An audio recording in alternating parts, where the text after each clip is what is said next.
Welcome to the Michael Shermer Show. I'm your host, Michael Shermer. My guest today is Frank Sulloway. His new book is Darwin and His Bears, How Darwin Bear and His Galapagos Island Friends Inspired a Scientific Revolution. This is something completely different from Frank. You will probably know him from his famous and highly successful and game-changing book, Born to Rebel, Birth Order, Family Dynamics, and Creative Lives. And Frank is at UC Berkeley, where he is the recipient of fellowships from the Institute for Advanced Study in Princeton, the Miller Institute for Basic Research in Science at the University of California, Berkeley, the National Science Foundation, the John Simon Guggenheim Foundation, and the Center for Advanced Study in the Behavioral Sciences at Stanford. In addition, he is a fellow of the American Association for the Advancement of Science, the Association for Psychological Science, and the Linnaean Society of London. He's also the recipient of the Golden Plate Award of the American Academy of Achievement, for which he was nominated by past recipients Francis Crick, Stephen Jay Gould, and Edward O. Wilson. He currently lives in Berkeley, California. I've known Frank since about 1990 or so we're longtime friends. I find him to be one of the smartest, most interesting, and diverse, intelligent people I've ever known. And so this was my longest podcast, 2 hours and 40 minutes, because we cover a huge range of topics, including personality and temperament, intelligence, how lives turn out, the role of luck and contingency in lives. We use his own interesting life as examples, but then apply it across the board. He does a lot of research in this area of what makes conservatives conservative and liberals liberals based on temperament, family background, and some of the underlying principles behind those. And then we get into some social issues and history of science, Darwin, history of evolutionary thought, Ernst Mayr, Ed Wilson, who recently died, and Frank wrote a tribute to Wilson and how misunderstood Wilson has been, and the whole study of behavior genetics and to what extent behavior and personality, intelligence, so on, has a genetic basis, and some of the social consequences and political implications of that and why it's controversial. Then we talk about his many trips to the Galapagos and how Darwin discovered or didn't discover evolution there, and that whole story, which Frank was the person who debunked the myth that Darwin discovered evolution and became an evolutionist in the Galapagos. He didn't. And anyway, so it's quite the wide-ranging conversation that I think you'll enjoy. And if you do, please support the podcast at skeptic.com/donate, where your tax-deductible donations go to the 501c3 Skeptic Society. Again, skeptic.com/donate if you want to support it. Thanks for listening and enjoy this incredibly interesting conversation. Frank Sulloway is the author of a new book called Darwin and His Bears, How Darwin Bear and His Galapagos Island Friends Inspired a Scientific Revolution. So I'll have already given you a proper introduction in the show notes and in a video to introduce this show. But basically, you've been working on this book for decades, and you finally got it published in a format where it's beautifully laid out, 4-color illustrations throughout, which we can drop into this podcast as you talk about different ones, on high quality paper, which is very nice, and we carry this in our catalog.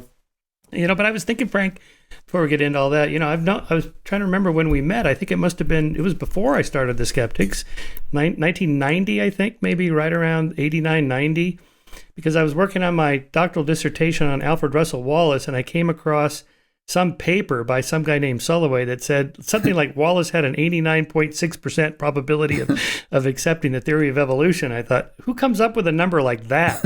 And I'm a big data guy, so I thought I gotta check this guy out. And so we've been friends ever since. So let's go back even further, because I know you have a pretty interesting personal background and stuff. Give us some idea of where you were born and raised, and your parents and siblings, especially siblings, because we'll talk about your other great work, which I have here, my first edition signed copy of Born to Rebel. We'll get into that too. A little bit about your parents and your upbringing, and then your education and your introduction to evolution at Harvard, and let's start there. Well, I was born in Concord, New Hampshire. My dad was a lawyer to begin with, but his heart was really in literary matters and teaching.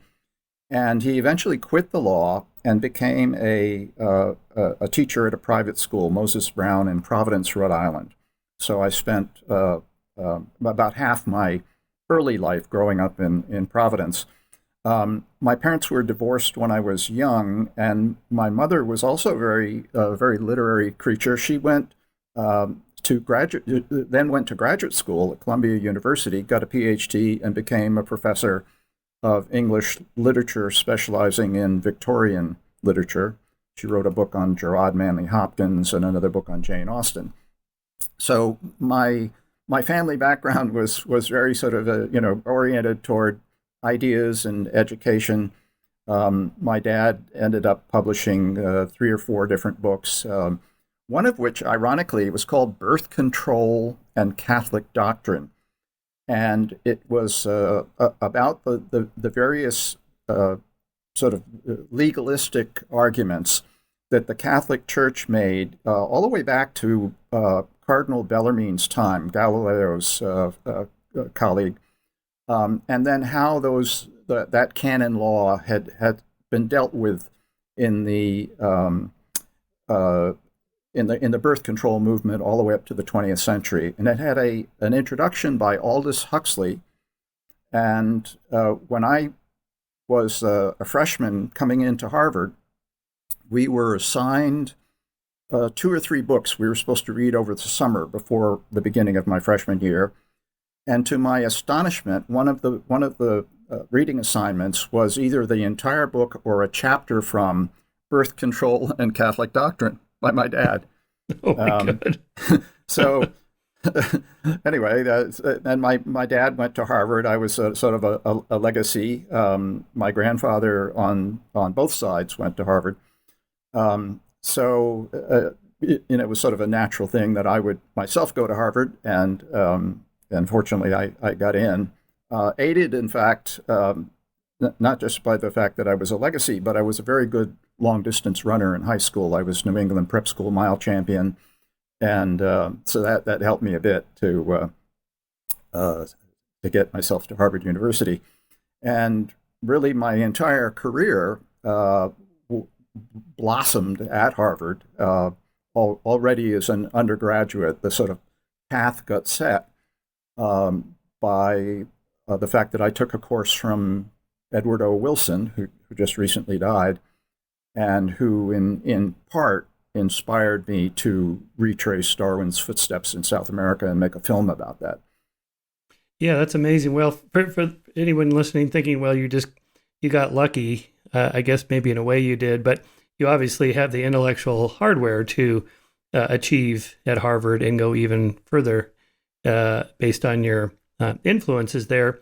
But since you and I both have an interest in how lives turn out, the relative roles of genes and environment and interactive effects and so on, let's apply that to yourself and just kind of talk us through to what extent you got lucky. I mean, lucky you had good parents, lucky you had good genes, that you're smart, lucky that you met Ed Wilson. You could have met somebody else that wasn't as inspiring or whatever. How do you think about that? Well, certainly, yes, luck played a role at several different key points in my life. But looking back, I would have to say that I was a very hard worker. Just as I was a long-distance runner, and you learn to train under arduous conditions and push your body and so forth, I was very much like that as a student. I really worked on my courses, and I particularly took papers quite seriously. I remember once I had to write a paper for a biology course, and the instructor or the teaching assistant came back and said, "This is just like a lab manual. You've written this so clearly." I was really quite pleased about that. And there was another biology course where we were assigned to do some sort of an experiment. And I realized there was no way that an undergraduate in a week or two could do an experiment that would probably prove much. So I thought to myself, what could I do that would sort of be impressive? And I thought, well, I'm good at photography and things related to photography. And so I got hold of an electron microscope and did scanning of some kind of moth gametes, and submitted these incredibly high quality photographs of the whole process of spermatogenesis and so forth. So it wasn't exactly a test of a theory, but these were really great photographs.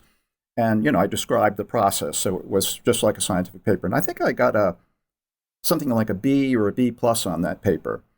I later found out that my photographs, which were submitted to the professor, were later used in a doctoral dissertation at Harvard by one of the students. So they gave me a B or a B plus for stuff that ended up in somebody's PhD dissertation. I think that grade was a little too low because I really did calculate that one right. That's really funny. But just to push this a little bit, since we know the role of genes in things like temperament and need of achievement and personality dimensions and so on, maybe 50% or more of the variance is accounted for by genes. So when I say you got lucky that you're smart or lucky that you're hardworking, I mean, you didn't. To what extent do you choose to be hardworking? So maybe this touches on free will and determinism too. Or that you're just born, you just get up in the morning and you're just driven. Like, I got to do something productive today. I just feel like that's what I want to do. And not everybody wakes up and feels that way in the morning because they just have a different temperament. So how do you kind of balance those two factors? Well, there's no question. I share with you that sort of driven feeling. If I can't have something to look forward to solve during the day, something new to do with my mind, whether it's writing or revising or doing some sort of complex statistical test with research I do in the Galapagos, for example, that day is not very interesting to me. And I tend not to take vacations because there's sort of nothing intellectually interesting going on during a vacation. But when I do field work in the Galapagos, which I've done 18 different times, that's a vacation for me. Every day is, and I'm doing what every tourist would love to do. I've taken quite a few people with me as research assistants, and for them this was a vacation, and for me it is too. So I like to combine the fun aspects of my life with the more driven aspects. And I have to say that I just love what I do. I mean, it's so interesting to live the life of the mind. And I think even if I hadn't gone to Harvard and had some lucky breaks with the people I met and so forth, even in high school, I was driven to write longer than average papers than the other kids in my class, and to try to do things that I thought were novel or inventive. And so I think I would have ended up expressing that in some other way if I'd gone to some different college. I would have looked, for ultimately what is the life of an academic or a writer.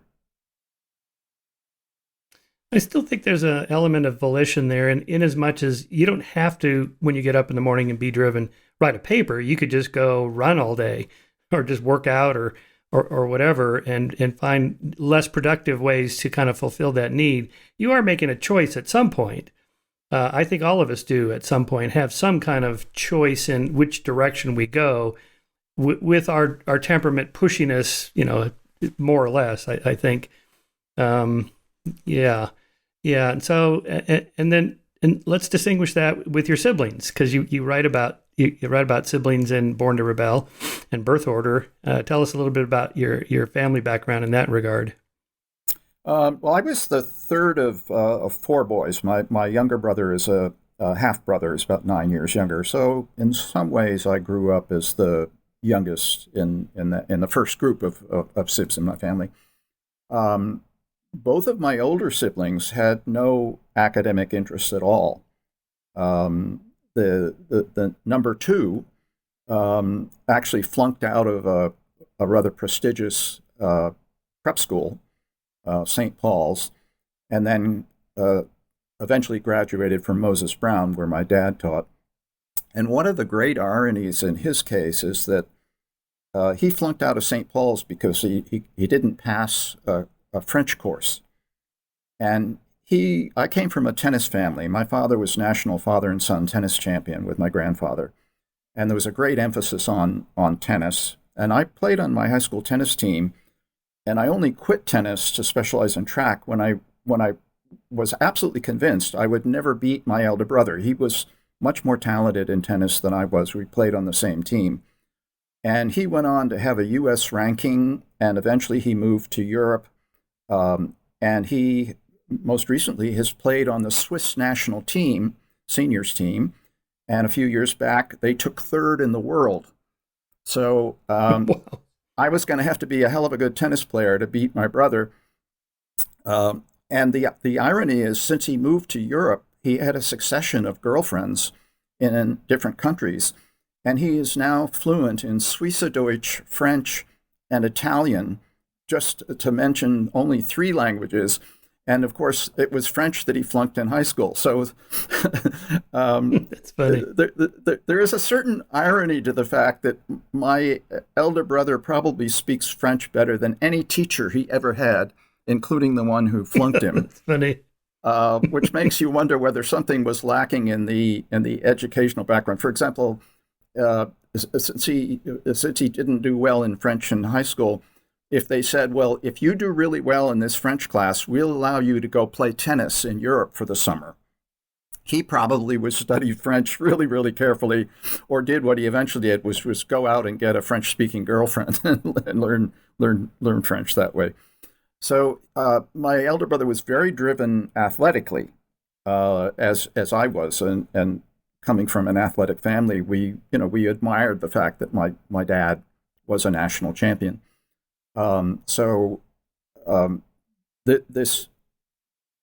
This tendency to devote yourself to work was expressed in our family, both in academia and in athletics. In my case, it was both ways, and in my immediately elder brother's ways, it was just academics. The eldest brother really wasn't a good athlete or a particularly good student, and so everything I've just said doesn't apply to him. So who knows exactly what the reason for that is. He was dyslexic, and so that created a bit of a hurdle for him. I might mention, by the way, only for academics. Excuse me?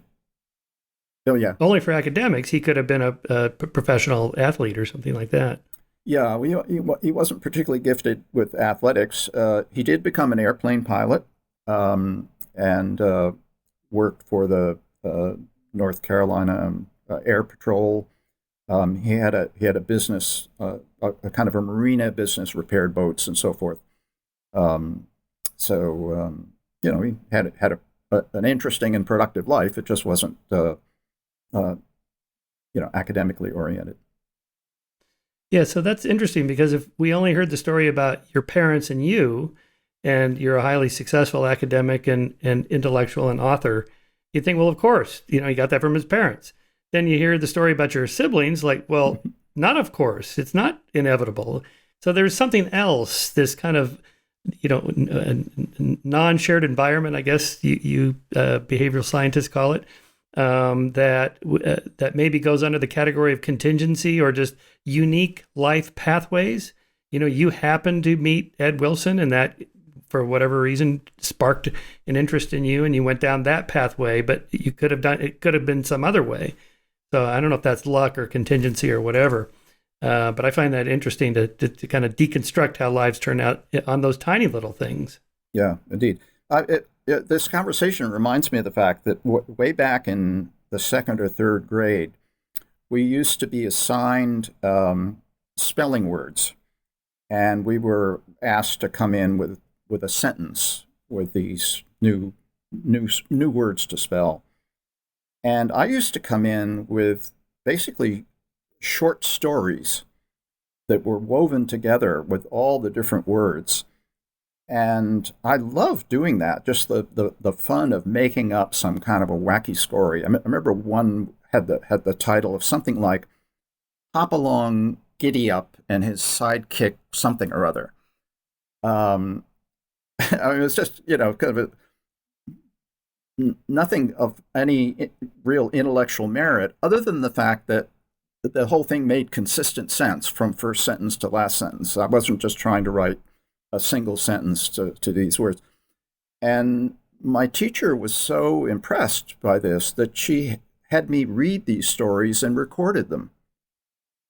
And I'd completely forgotten about this until I ran across some old papers that my dad kept of, grades from the second and third year in school, and saw this little reference to the recordings of these stories.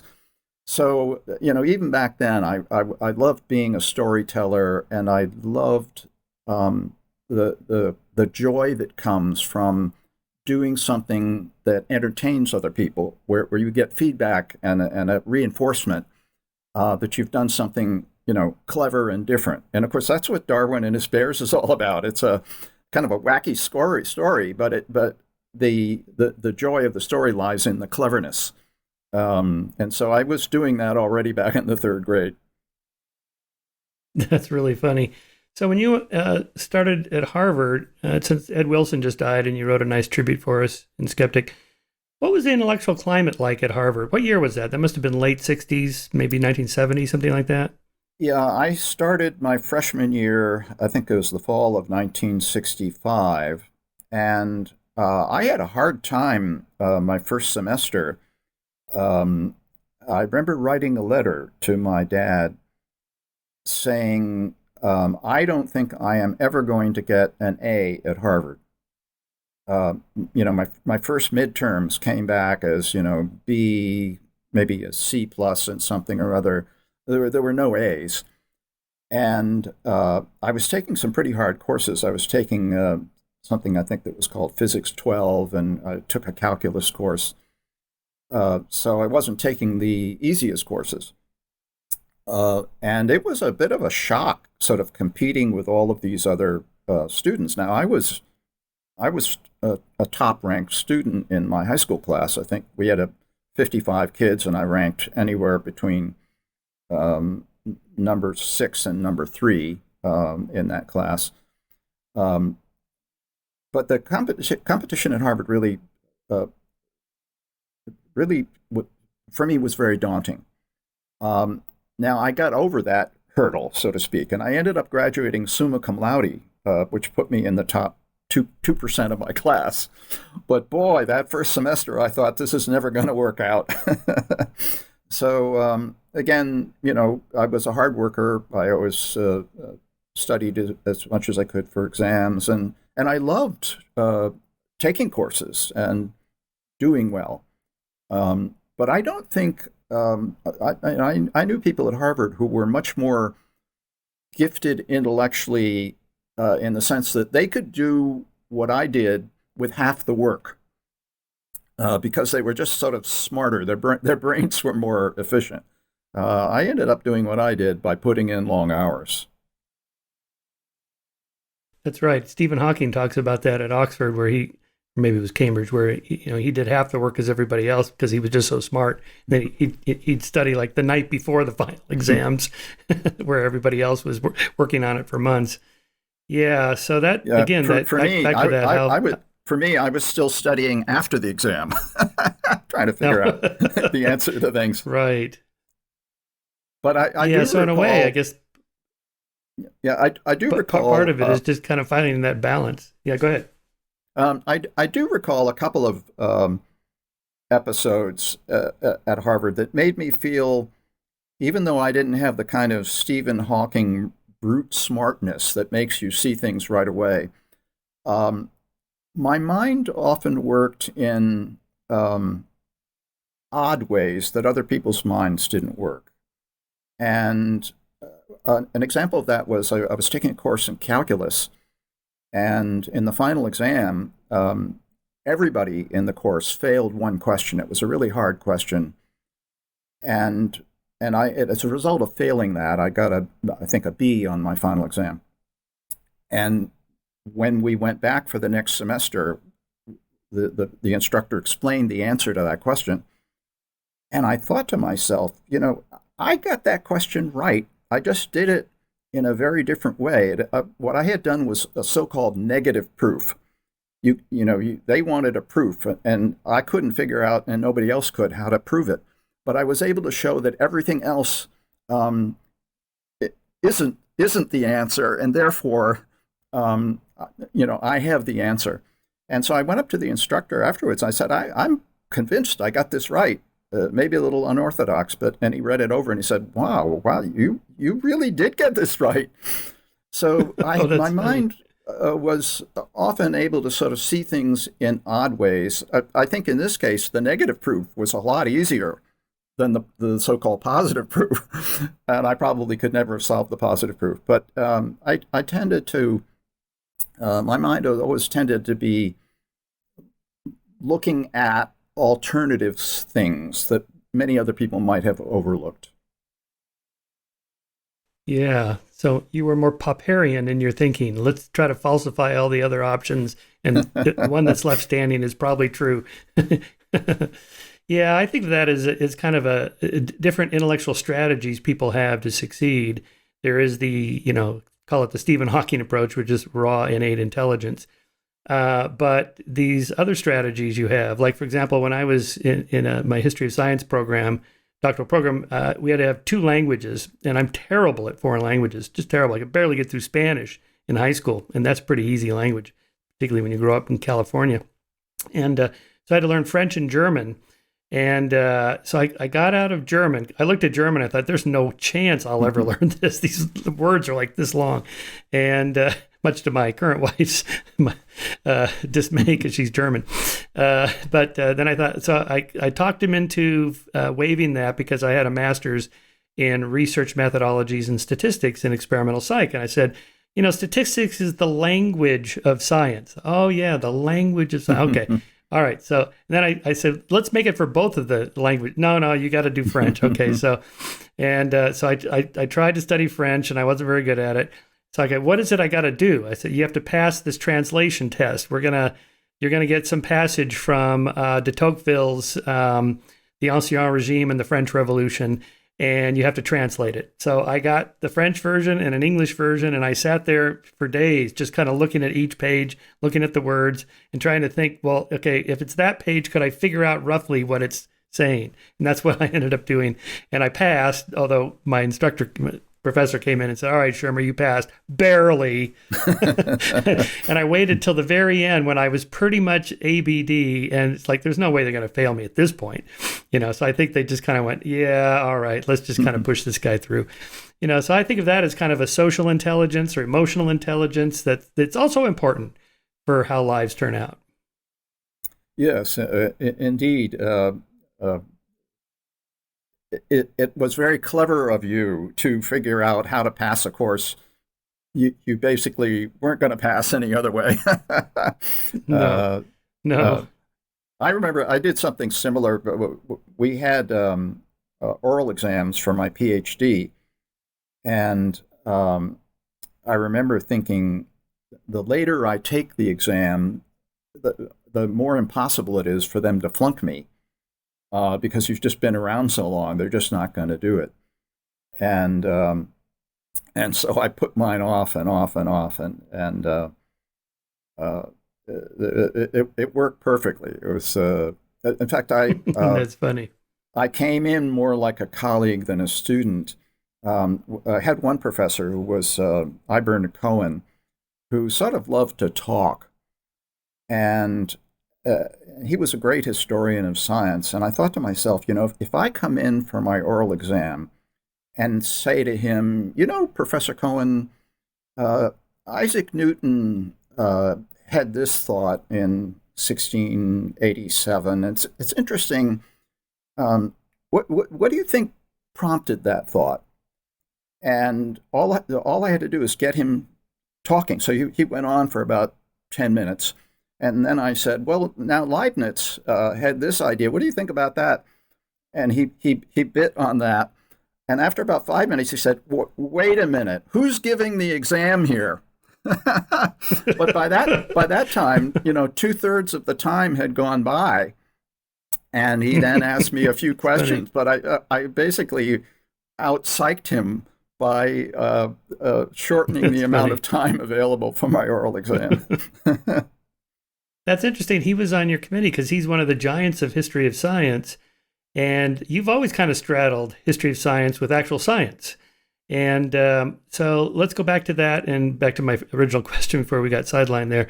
What the intellectual climate was like at Harvard. I mean, today, the idea of what universities are in turmoil over progressive woke politics and identity politics and so on. But you were there in 1968. I mean, that has to have been, as an intellectual climate, just incredibly, I don't know what the word is, volatile or exciting or quite active with social politics.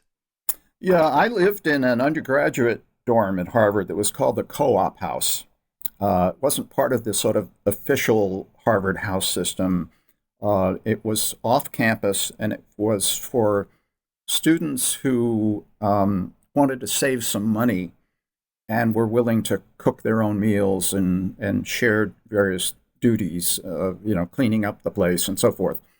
And I moved there because I had a friend on the track team who was also there, and I just thought it sounded sort of interesting. So I wasn't there particularly to save money, but I liked the concept. Well, it turned out the Co-op House was a hotbed of SDS radical activity, and the press for SDS, the Students for Democratic Society or Society, yeah. The press was in the basement of our building. So all the protests and everything was being organized out of the building. And I came to Harvard from a Republican family. My grandfather was a National Republican committeeman from New Hampshire, and he actually met Eisenhower on various occasions. My dad was a staunch Republican. But I ended up never, once I came of voting age, I never voted for a Republican in my life. And that was in part because of the exposure I had as an undergraduate to this very liberal perspective on things. Now, there are probably a lot of other people who drifted in that direction as well. But, in hindsight, I still can't imagine why my dad ever voted for Republicans, other than the fact that he didn't like to pay taxes, so he just thought he would save money by voting for Republicans. And I remember when he was still alive when Barack Obama was running for president, and he died just before Obama, and in fact got elected. But he was sort of still rooting for the Republican in that election, which I thought was so bizarre because he so valued education, and he was a Harvard man, and Obama was the editor of the Harvard Law Review.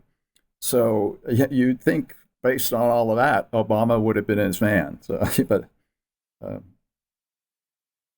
that's interesting. That brings to mind Judith Rich Harris's book. What's the name of her book? The Nurture Assumption. The Nurture Assumption.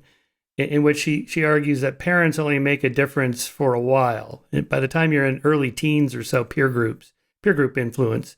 And then after that, mentors and teachers and culture and whatnot kind of overrides that. So when we say, well, a predictor of somebody's religiosity or their politics is that of their parents, well, that wanes pretty quickly once you start to come of age. So you must have inculcated some of your parents' republicanism, but that got all washed out by the time you moved into to that particular dorm or something like that, maybe. Yeah, the Judith Harris book needs to be qualified to be understandable. Her argument was that the shared family environment has very little influence on people, and we do know from genetics that if you measure what we call the shared environment, number of books in the house and that sort of thing, it only explains about 5% of the variance in personality and various other outcomes. Genetics explains about 50%, and maybe 5 or 10% is sort of unknowable error. You can't measure it because it's just impossible to measure. So that leaves maybe 30% that's due to what we call the non-shared environment. Now, what people don't realize is that So her argument was it's not the family, the shared environment influences things.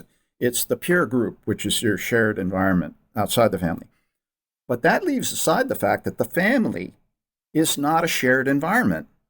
Every little niche in the family gives you a different perspective on what's going on.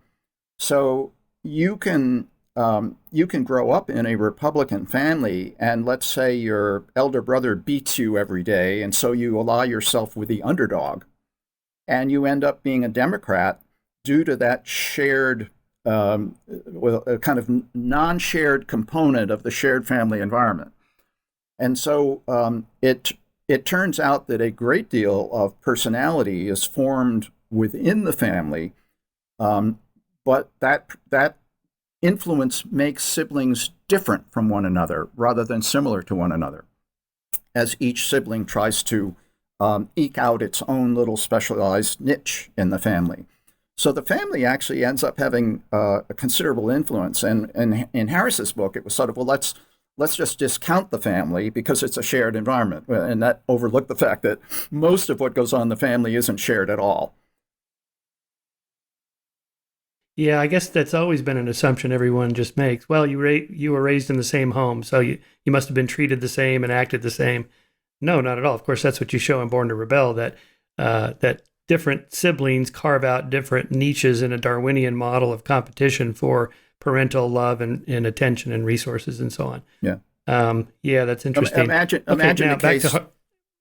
So imagine a case like you grow up in a very intellectual family, and so number one tries to please the parents by being the model student.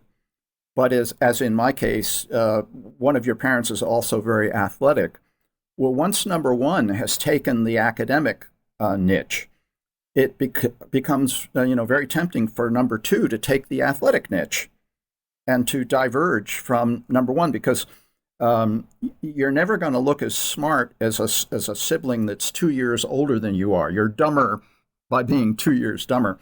And it works the other way around too. If you have a sibling, an older sibling who goes into a particular sport, and that sibling is 2 years older, you always look worse in the eyes of your parents because you just don't have the advantage of those extra years of training. So you could be 2 or 3 years younger and end up on the Olympic figure skating team, but if your older sibling is 9 and you're 6, the older sibling's going to look like they're the one that's going to end up on the Olympic figure skating team.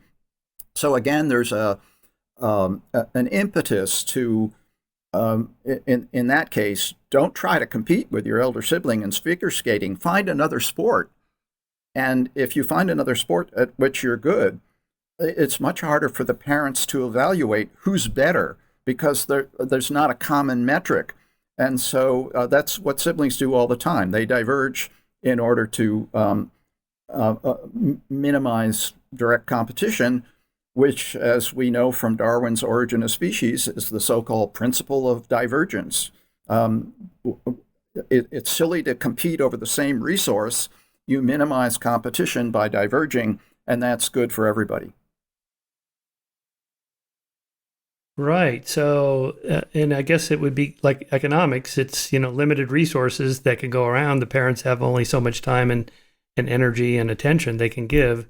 So you're competing for that in a way, and then finding a niche to fill it. And therefore, but you also have a component. So since we're into this, let's get into that, where once a later born comes along, then the firstborns become surrogate parents. And this pushes them to become more, rule enforcers, which is a kind of a more conservative, law and order, top-down, structural, predictable environment. And they're more likely, say, to be conservative or at least go into more traditional professions. And later borns have to diversify into some other niche that's not filled, which is not doctor, lawyer, and traditional professions, but maybe comedian or just something that's completely different. So just elaborate on that a little bit and bring us up to date on some of your findings since Born to Rebel about comedians and twins and things like that.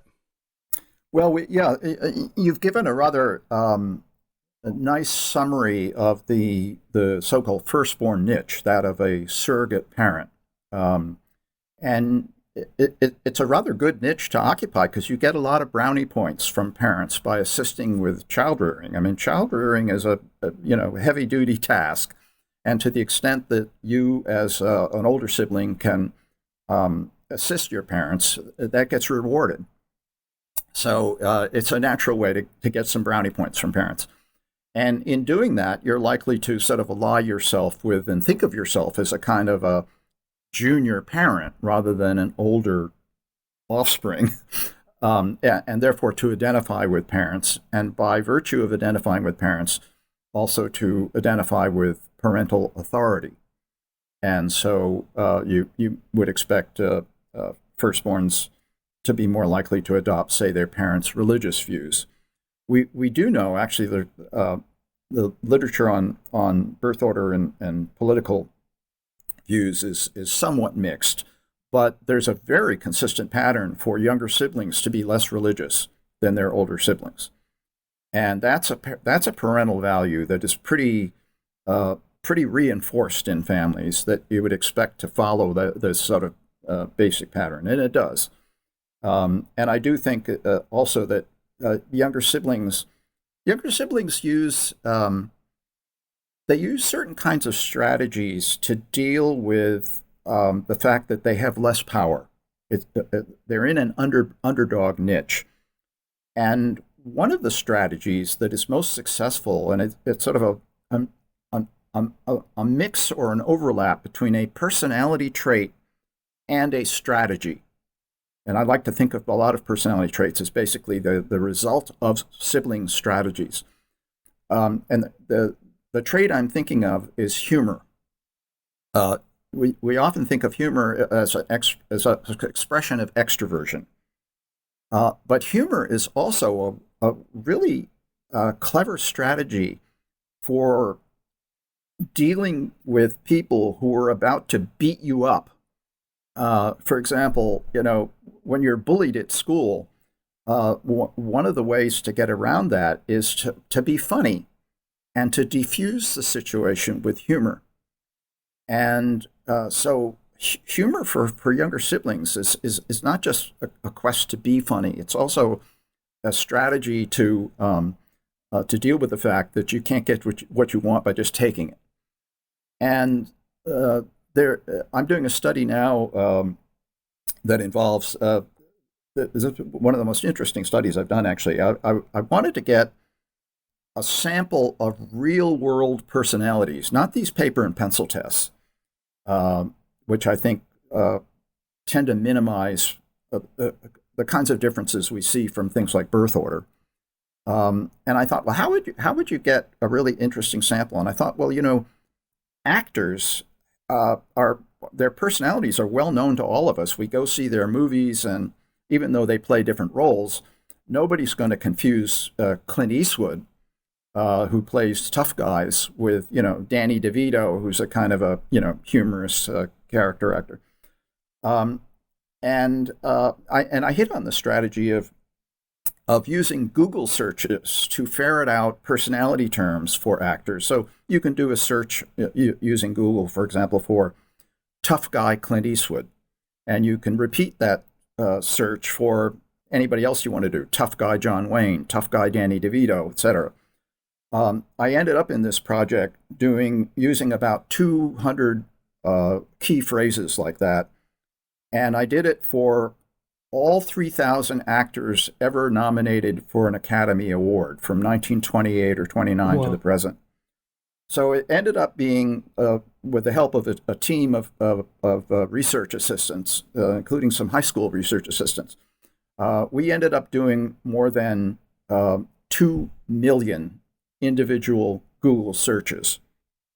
And the two biggest birth order effects that come from this are the fact that firstborns play tough guys. They are the Clint Eastwoods and the John Waynes of the world. They get what they want by taking it. They shoot their way through films. So people like Sylvester Stallone and Bruce Willis and a lot of action heroes tend to be firstborns. The younger siblings dominate comedy. And one of the interesting footnotes to that is that comedy is also something that is specialized in by people who are from minority races, people who are short, and people who have any other, disadvantage that makes them liable to some form of discrimination. So comedy is the tool of underdogs, and underdogs just happen to include younger siblings. But so if you're going to be a predict who's a comedian, find a really short black or Jewish lastborn, and you've got your guy. And and the effect sizes, what we call the magnitude of that influence, is about 2 to 3 times larger in this survey of every single actor nominated for an Academy Award than you ever see on paper and pencil personality tests. And I think it's because you're getting, let's say I give you a 5-point question, five-step scale from 1 to 5. How funny are you? Well, all of the really funny people in Hollywood are 6s, 7s, and 8s. They're not on the scale. They're off the scale. And so, you just can't capture all of what's really going on in something so simple as a 5-point scale. So I've always loved working with real life data. I think that this particular study and some of the others I've done have been motivated sort of strategically by the assumption that if you can get data on real people doing real things, you'll see more than you will if you just use a paper and pencil survey. Now, that having been said, I'm currently working on a study on birth order and personality, and since I assumed the effect sizes would be a lot smaller because this is just paper and pencil data, I decided the way to get around that is have a really big sample so you don't have much error in your results. So 20 years ago, I started a series of internet surveys, and I kind of stepped back and waited 17 years to begin analyzing the data in order to get a big enough sample. And that sample is 580,000 people.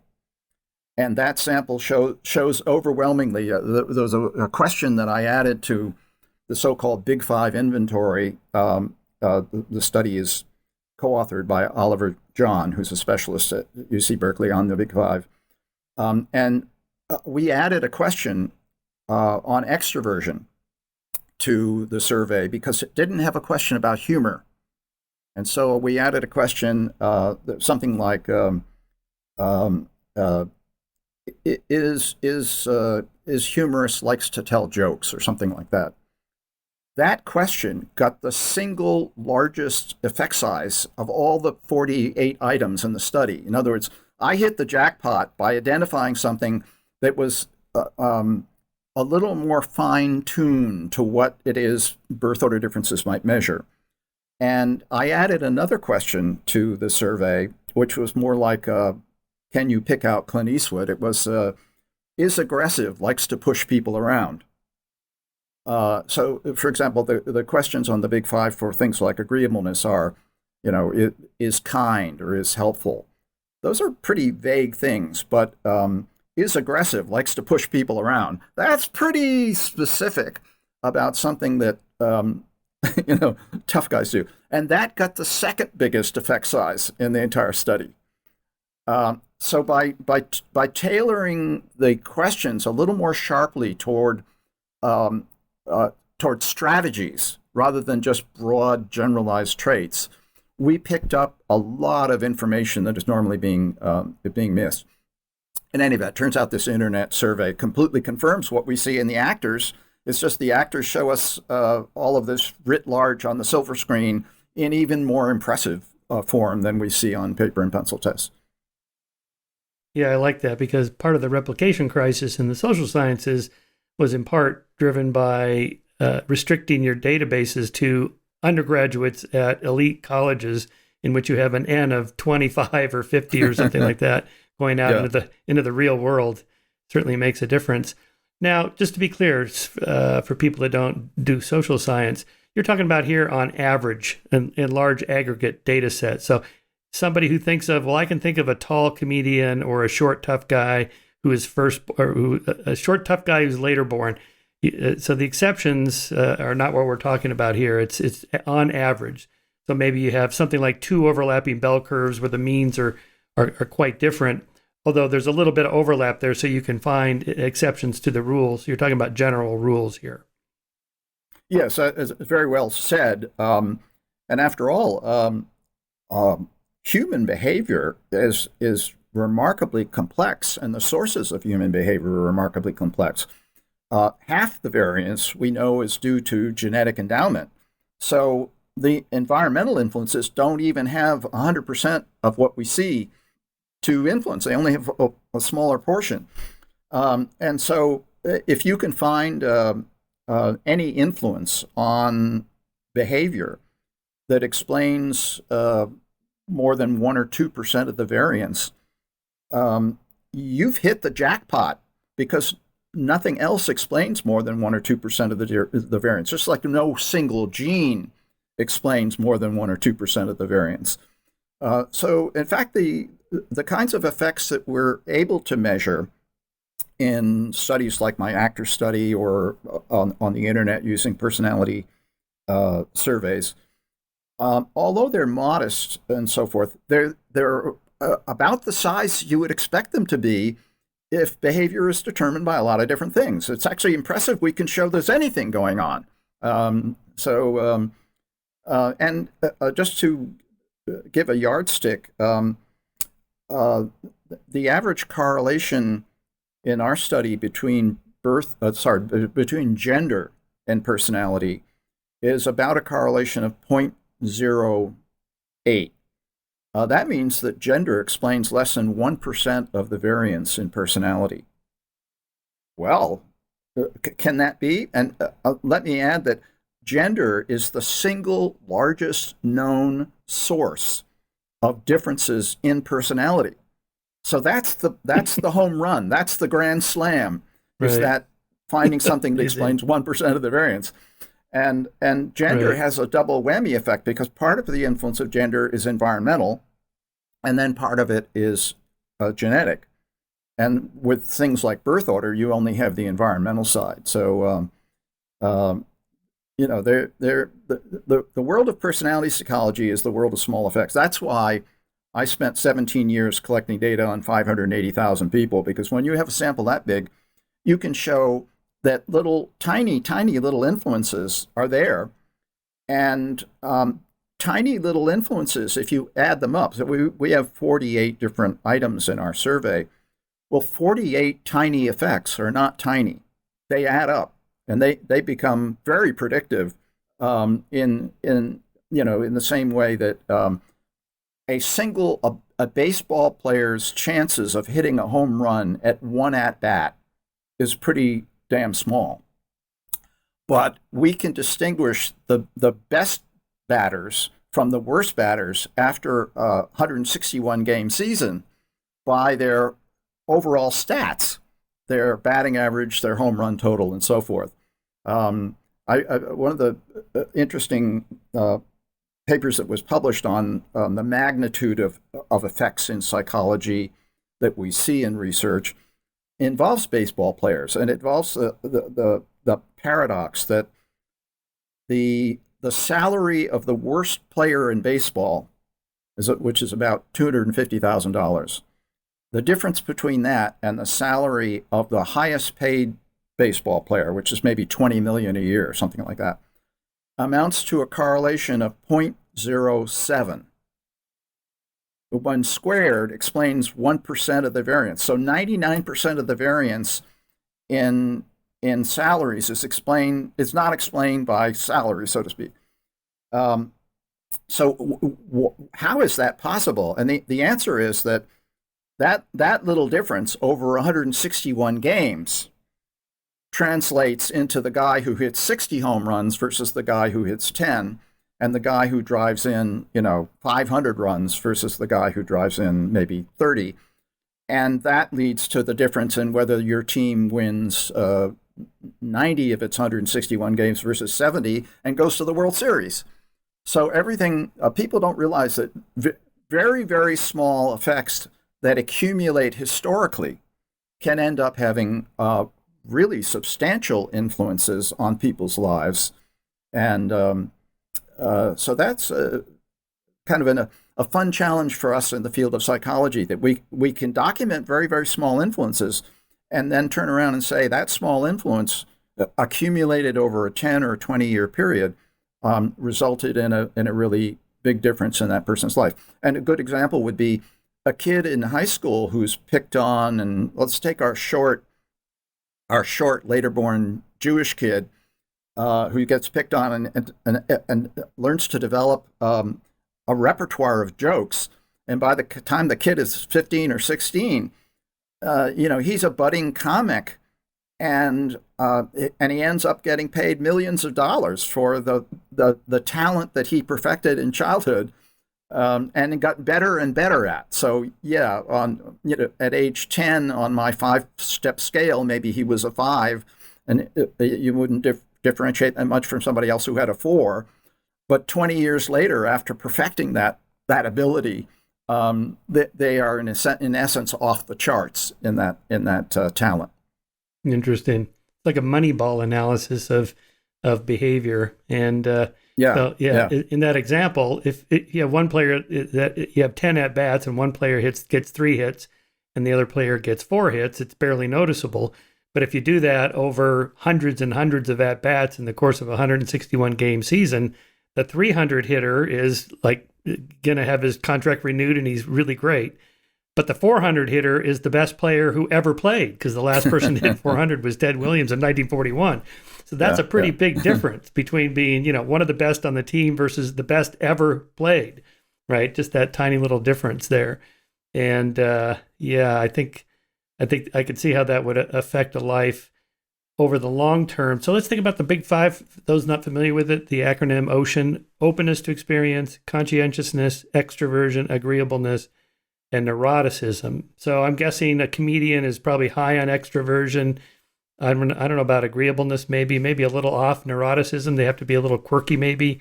I don't know. How do those, or if we flip the valence and we go Supreme Court justice, high in conscientiousness, high in tough-mindedness, maybe. I don't know. I'm just guessing here, but how do you correlate those with some of these different career outcomes? Yeah, with the Supreme Court justice or any academic, they're going to be high on conscientiousness because you, in essence, you do your homework and you put in long hours and so forth. For Supreme Court justices, the conservatives are going to score low on some aspects of openness because conservatism is a measure of openness. But they're going to score high on other aspects of openness because other aspects measure just intellectual ability. And so you get some interesting mixed trends on some of these big 5 dimensions.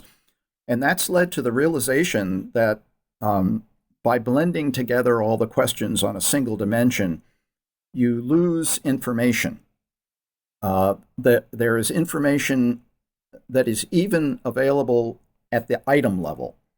And that, for example, where my item, likes to tell jokes, has a sense of humor, that item conveys information that is not conveyed by pooling all the known extroversion items, which would include things like talkative, sociable, enthusiastic, and so forth. You could imagine Robin Williams as talkative, enthusiastic, sociable, but that doesn't capture a sense of humor. And that adds additional information. And so quite interestingly, on extroversion, you sometimes get terms that don't belong together. A good example would be firstborns score higher on assertiveness, which is a form of extroversion, but laterborns score lower on that. And so birth order doesn't hold together for the dimension of extroversion. Laterborns score higher on having a sense of humor, but firstborns score lower on that. And so if you now create an entire scale of extroversion, you've just lost those differences because you averaged them away. And that's why a lot of research now is going down below the level of the big five to what we call facets.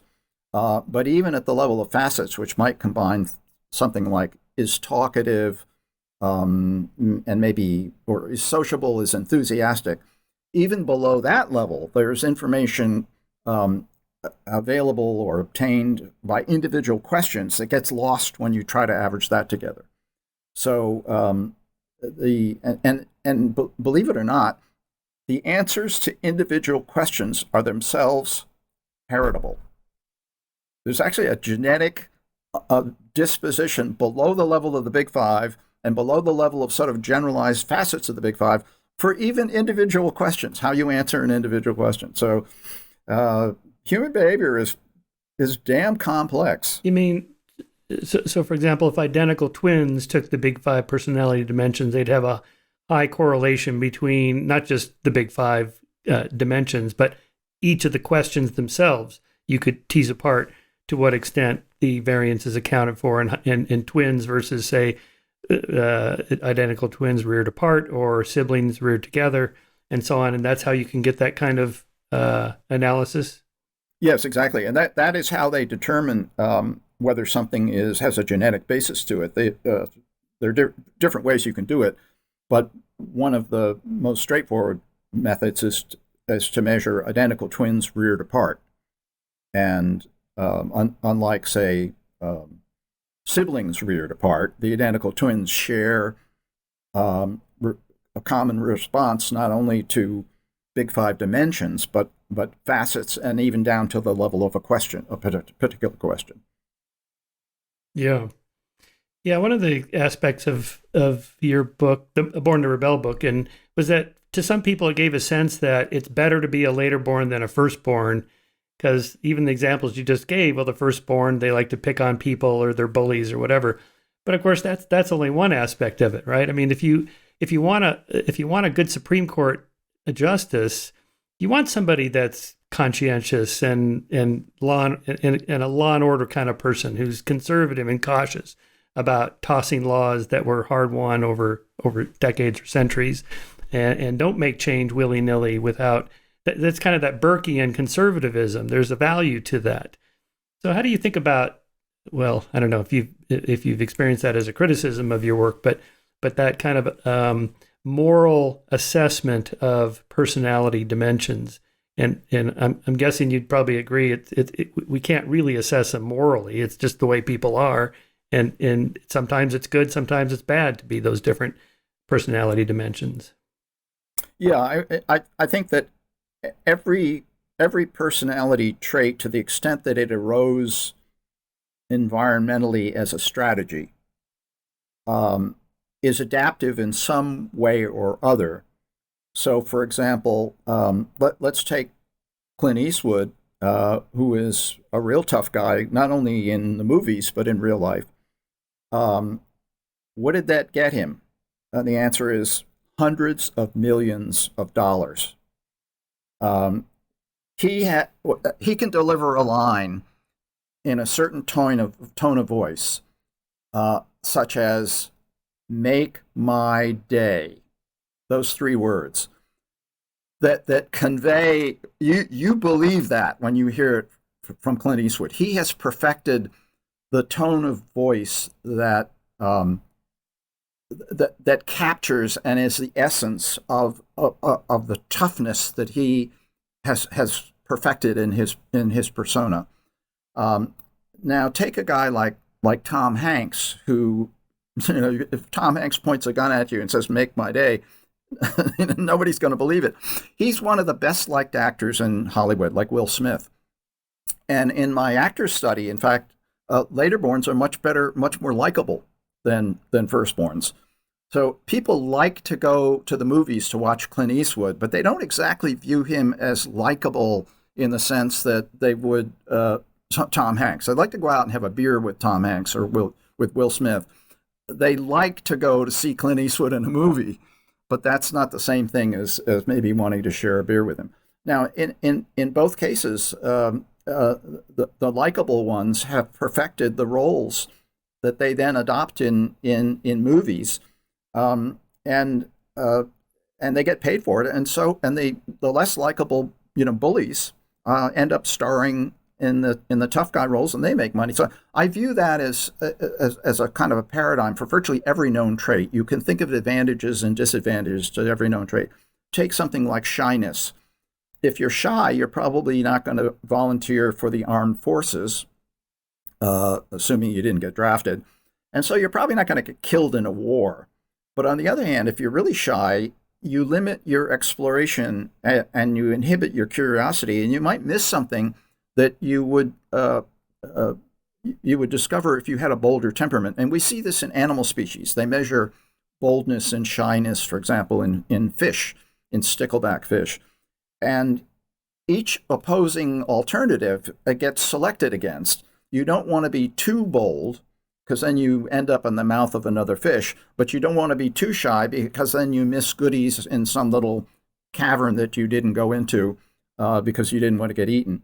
So virtually all of these personality traits are in a kind of a balanced equilibrium, which is why we don't end up having natural selection create everybody who is super extroverted, super conscientious, super agreeable, because there's a downside to the super aspect of all of those traits that is being missed by the other end of the bell curve.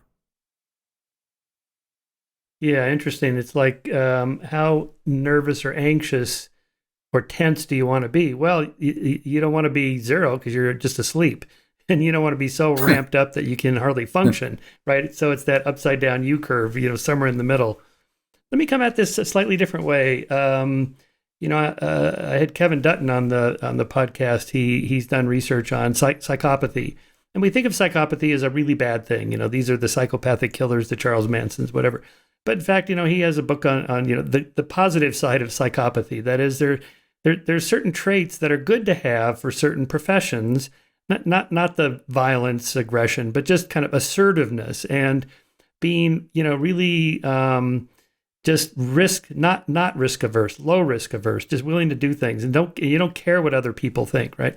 So he has this chapter on the special forces in the UK, where basically something like a Navy SEAL, and they put him through all these tests. The tests are basically to winnow out everybody who is not 6 standard deviations out on the characteristics you want.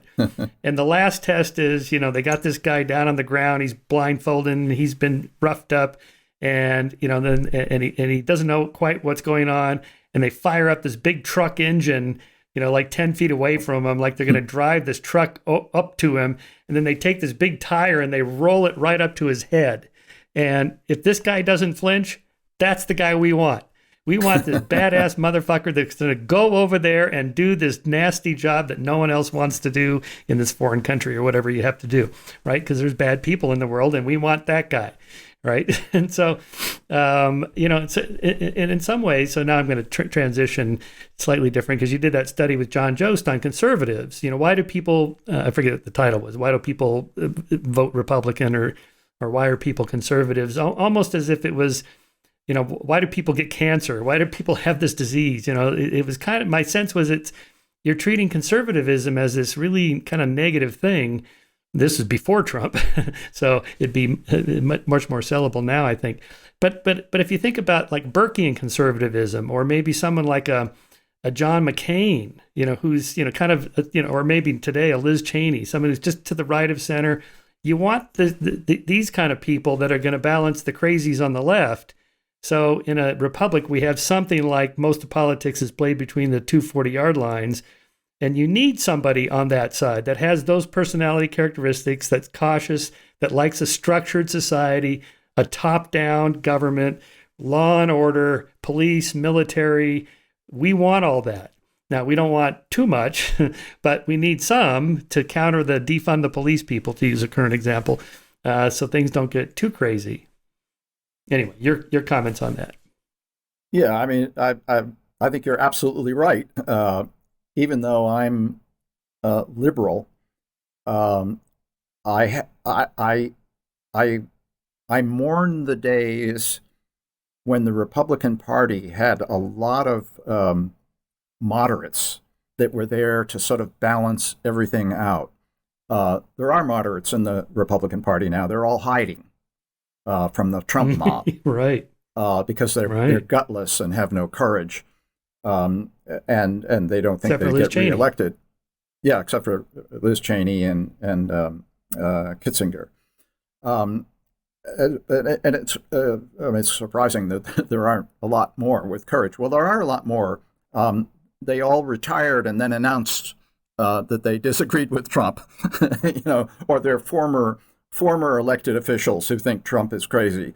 It's just the ones in office are more selfish about getting reelected than they are devoted to the ideals of democracy and their own country, which is a whole separate but interesting question.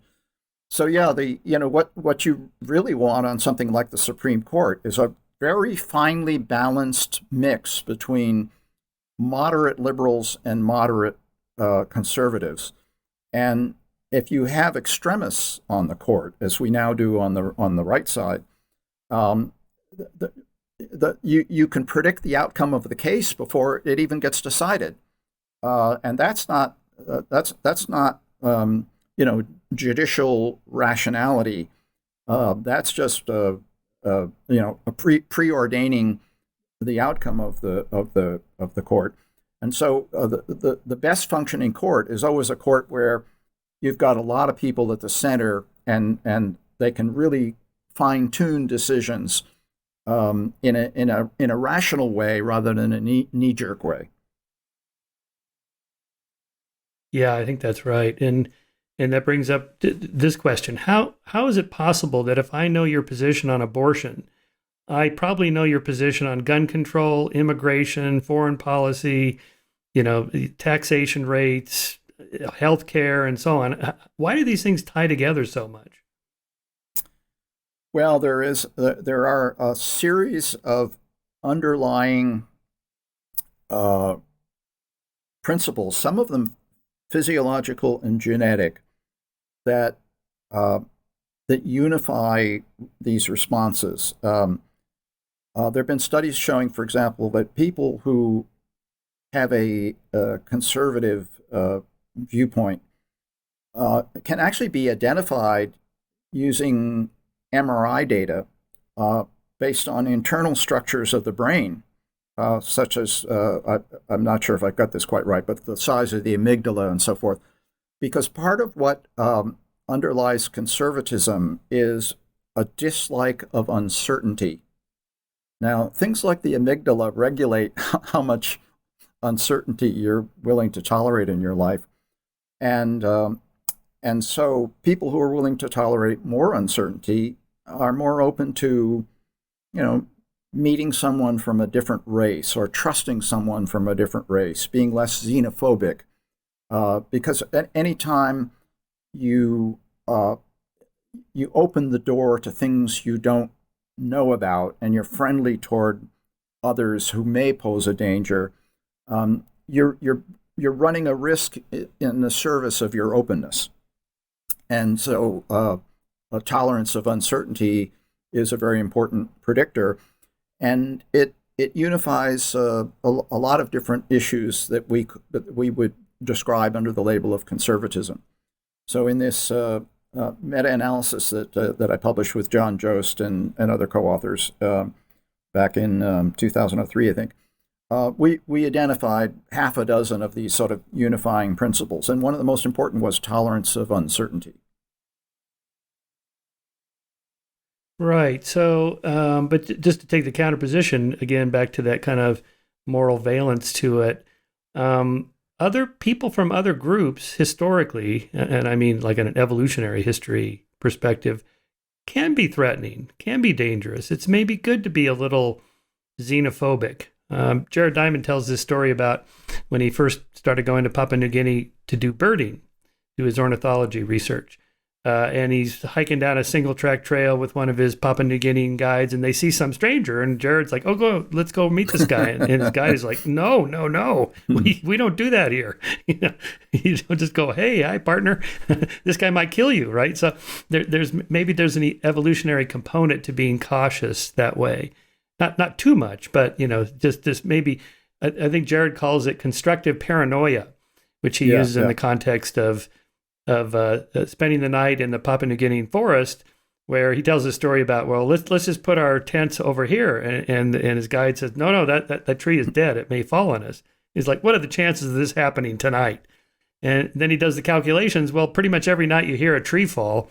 So if so if you're out there 360 days, 365 days a year, you're going to get killed by a tree at some point in the next couple of years, right? Yeah. So there's kind of a rationality to being a little paranoid, a little cautious, a little careful, and maybe that then translates into a natural origins of xenophobia, because other people can be threatening or dangerous. And it's only in the modern kind of that Enlightenment value, like, well, we should be open to all people. Yeah, in principle, but that's not the way the world is. Yeah, I mean, that's a beautiful example of showing the advantages of what we would often consider a negative trait, being fearful, being overly cautious, being distrustful of other human beings. And those guys in Papua New Guinea, they had it down right. If you repeat an unwise act too many times, it'll come back and bite you. And so they understood that in a way Jared didn't. But he did move his tent. He didn't pitch it under the tree. And who knows, the tree might have fallen. That's right, yes. But that psychology is what autocrats tap into, so they say, well, these foreigners are coming to take your jobs, or they're rapists, or they're criminals. And that just triggers almost like an automatic response in our evolutionary brains in the limbic system or something, like, oh my God, yes, I'm supposed to be fearful of strangers or whatever. And it's hard to override that, at least for some people. And it triggers it especially in the people who are hardwired to respond to that message. So since conservatives are a little more fearful than liberals, then preaching the gospel of fear affects them in a way that it doesn't affect a liberal.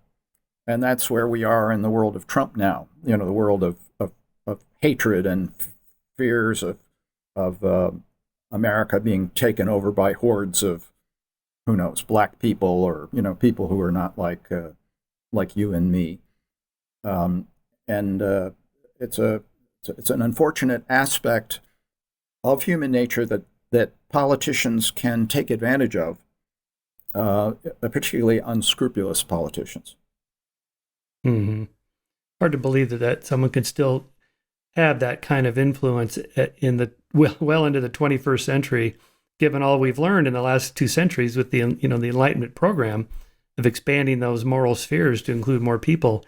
It can backslide pretty easily, as we've seen. Yeah. Not just in America, but Hungary and Turkey and Iran and North Korea, and so there's still enough places out there where that psychology still works.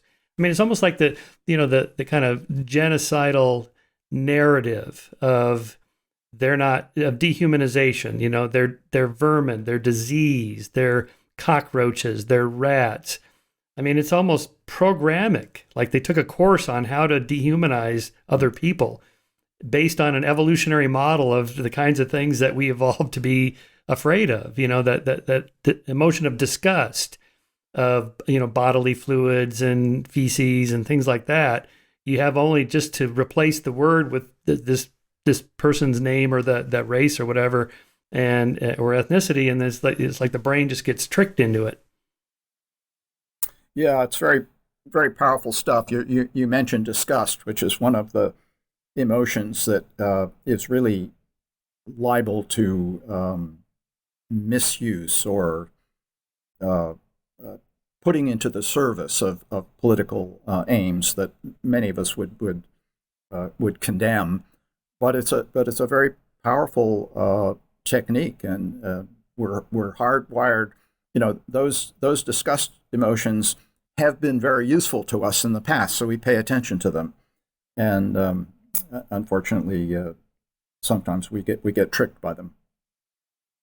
Well, okay, let's get back to Harvard and Ed Wilson and evolutionary biology and so on. With this transition, that is to say, this idea of to what extent our emotions, our personalities, our thoughts and beliefs are grounded in our evolutionary environment.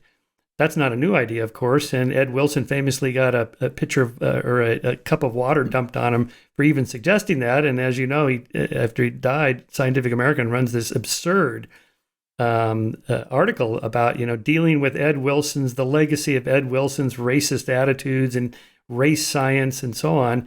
I mean, you knew Ed better than I did. I just had a few interactions with him. Seemed like one of the kindest people. And as far as I know, he was pretty liberal and open and tolerant and all the things we think of about being tolerant of other people. But is it just that because if you suggest that there's any genetic basis to human behavior at all that sends you down the slippery slope toward eugenics and the Nazis, and therefore we have to draw the line early on before we go down that path, and therefore Ed got swept up into that? Well, that's pretty much it, yes. I mean, Ed was not in any way a racist. He would have been, and was appalled by any form of racism. What he believed in is that there are genetic predispositions in animals and humans that can be subject to natural selection. Now, when he said this in 1975, that came out as somehow really radical. Today, it's accepted by everybody. I remember, I think that there's one part of sociobiology where Ed talks about there being a gene for something. I think it might have been a gene for shyness. And he does this as a thought experiment. And he got heavily criticized by Lewontin and Gould and other very hostile critics for the kind of genetic determinism implied by assuming there's a gene for shyness, let's say. Well, now we know there is a gene for shyness. Not only is there like one gene, but there are like a whole bunch of them. And we know there are genes for every single personality trait or genetic bases that contribute to all of this. Ed has won that whole debate hands down. And now looking back, it looks ridiculous that anybody would have gotten upset about this. Well, of course, what they got upset about wasn't his positing that there might be a gene for something. It was what it could lead to. And that was really a very unfair aspect of that whole controversy, because they hoisted him on his own petard for something he wasn't saying, so to speak. In other words, if there's a gene for something, then maybe some genes are better than others, therefore some races are better than others. Therefore, let's be like Nazi Germany and collect all the bad genes and bad people and kill them all. Well, you see, there is a logical connection to all of that, but to impute that to Ed for the very first step in that logical chain that there's a gene for them is just ridiculous. Ed later wrote an article that I was so impressed with it. It was called Academic Vigilantism. And one of the things he pointed out among the critics of sociobiology is that they imputed all of these things to him that he did not say, like he was supporting racism. And he went through every one of the quotations that had been used from his book Sociobiology or any other source, and showed how it was taken out of context. He then went back to these people and said, okay, here's what you said, but here's what I actually said. What's your response to that? And they all said, well, I didn't draft the letter to the New York Review of Books that was signed by 32 people. I just signed the thing. And of course, that's vigilantism, where you're part of the crowd and you don't claim, well, I didn't hang the guy from the tree. I was just in the crowd, cheering them on. But even though I was cheering them on, I was really kind of ambivalent about whether they should kill that person or not. And that really was academic vigilantism. He nailed that one so perfectly. And of course, today, half a century later, the bad word sociobiology is a word used in the title of between half a dozen and a dozen scientific journals. I mean, Ed's concept of sociobiology has taken over research in the field, and it's used in the same non-evaluative, non-moral sense that he proposed it back in 1975 to study the interface between genes and the environment and how selection operates to create life as we know it. So, there was a mass hysteria about that book, and I suppose it has to be understood a little bit in the context of the radical aftermath of the Vietnam War and opposition to sort of contemporary right-wing principles, but it's a good object lesson to all of us to how not to let yourself get caught up in some sort of knee-jerk opposition to certain ideas that come along, and go back and read the sources for yourself, and don't trust other people for what they're saying about it. Ed was done a great injustice, and they couldn't have done it to a nicer guy. I was amazed when he published his autobiography. He had very little negative things to say about Steve Gould and Dick Lewontin, who were, spearheading this sort of campaign about him. Although in the aftermath of that debate, particularly the relationship between Lewontin and Ed was very, very icy, and people have talked about how they'd get into the elevator where the two of them were present, and it would be like you're at a funeral or something. There was just absolute silence, and that breach never got repaired, which is just extraordinary because Ed Wilson was such a nice guy. He didn't have a mean bone in his body, which is something you can't say. One of what we now call cancel culture. I mean, now you'd just be mobbed on Twitter or whatever. But still, I mean, you mentioned earlier the Students for Democratic Society. What was the name of the Gould-Lewontin group? Like Science for the People or the People's Science or something like that? Sociobiology Study Group or something like that. Or Science for the People. But they had a larger group. They had there was a larger umbrella one, Science for the People. So right. it had that kind of Marxian tone. Again, it's kind of that far left progressivism gone too far. When I first, of course, all of this, by the way, is has to be understood in the historical context of the aftermath of the rise of Nazi Germany and the persecution of the Jews and the Holocaust, which was justified based on eugenic theories of heredity, and that was still pretty fresh in people's minds in the 1970s, and unfortunately, it inspired this opposition to Wilson, even though that's not what he was doing at all. Mm-hmm. Yeah, it is good to remember that in the early 20th century, much of eugenics was supported by liberals as part of this kind of re-engineering of society to make it fairer and more equitable and more just for people. And then, of course, the implications of that. All right, let's just, for fun or for seriousness, why is that wrong? Why would that not work? And the answer, as far as I could tell, is because there is no one gene for anything, that it's a gene complex. So if you tried to select for one thing, like a directed selective process of eugenically controlling human populations and breeding and so forth, whatever you're selecting for, you're going to select for a whole bunch of other things that you don't want.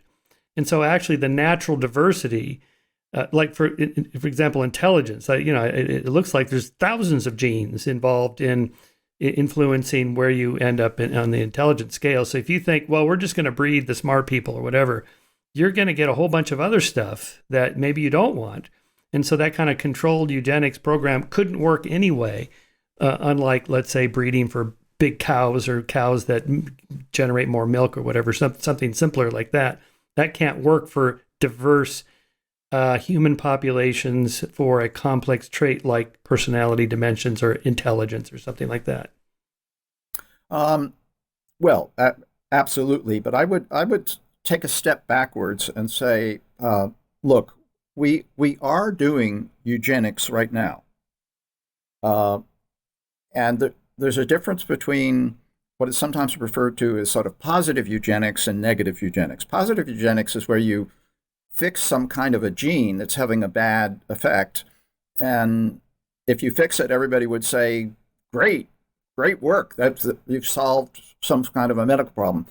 Negative eugenics is where you say, let's get rid of all of these people that have that trait by, castrating them or preventing them from breeding, or in Nazi Germany, the Holocaust.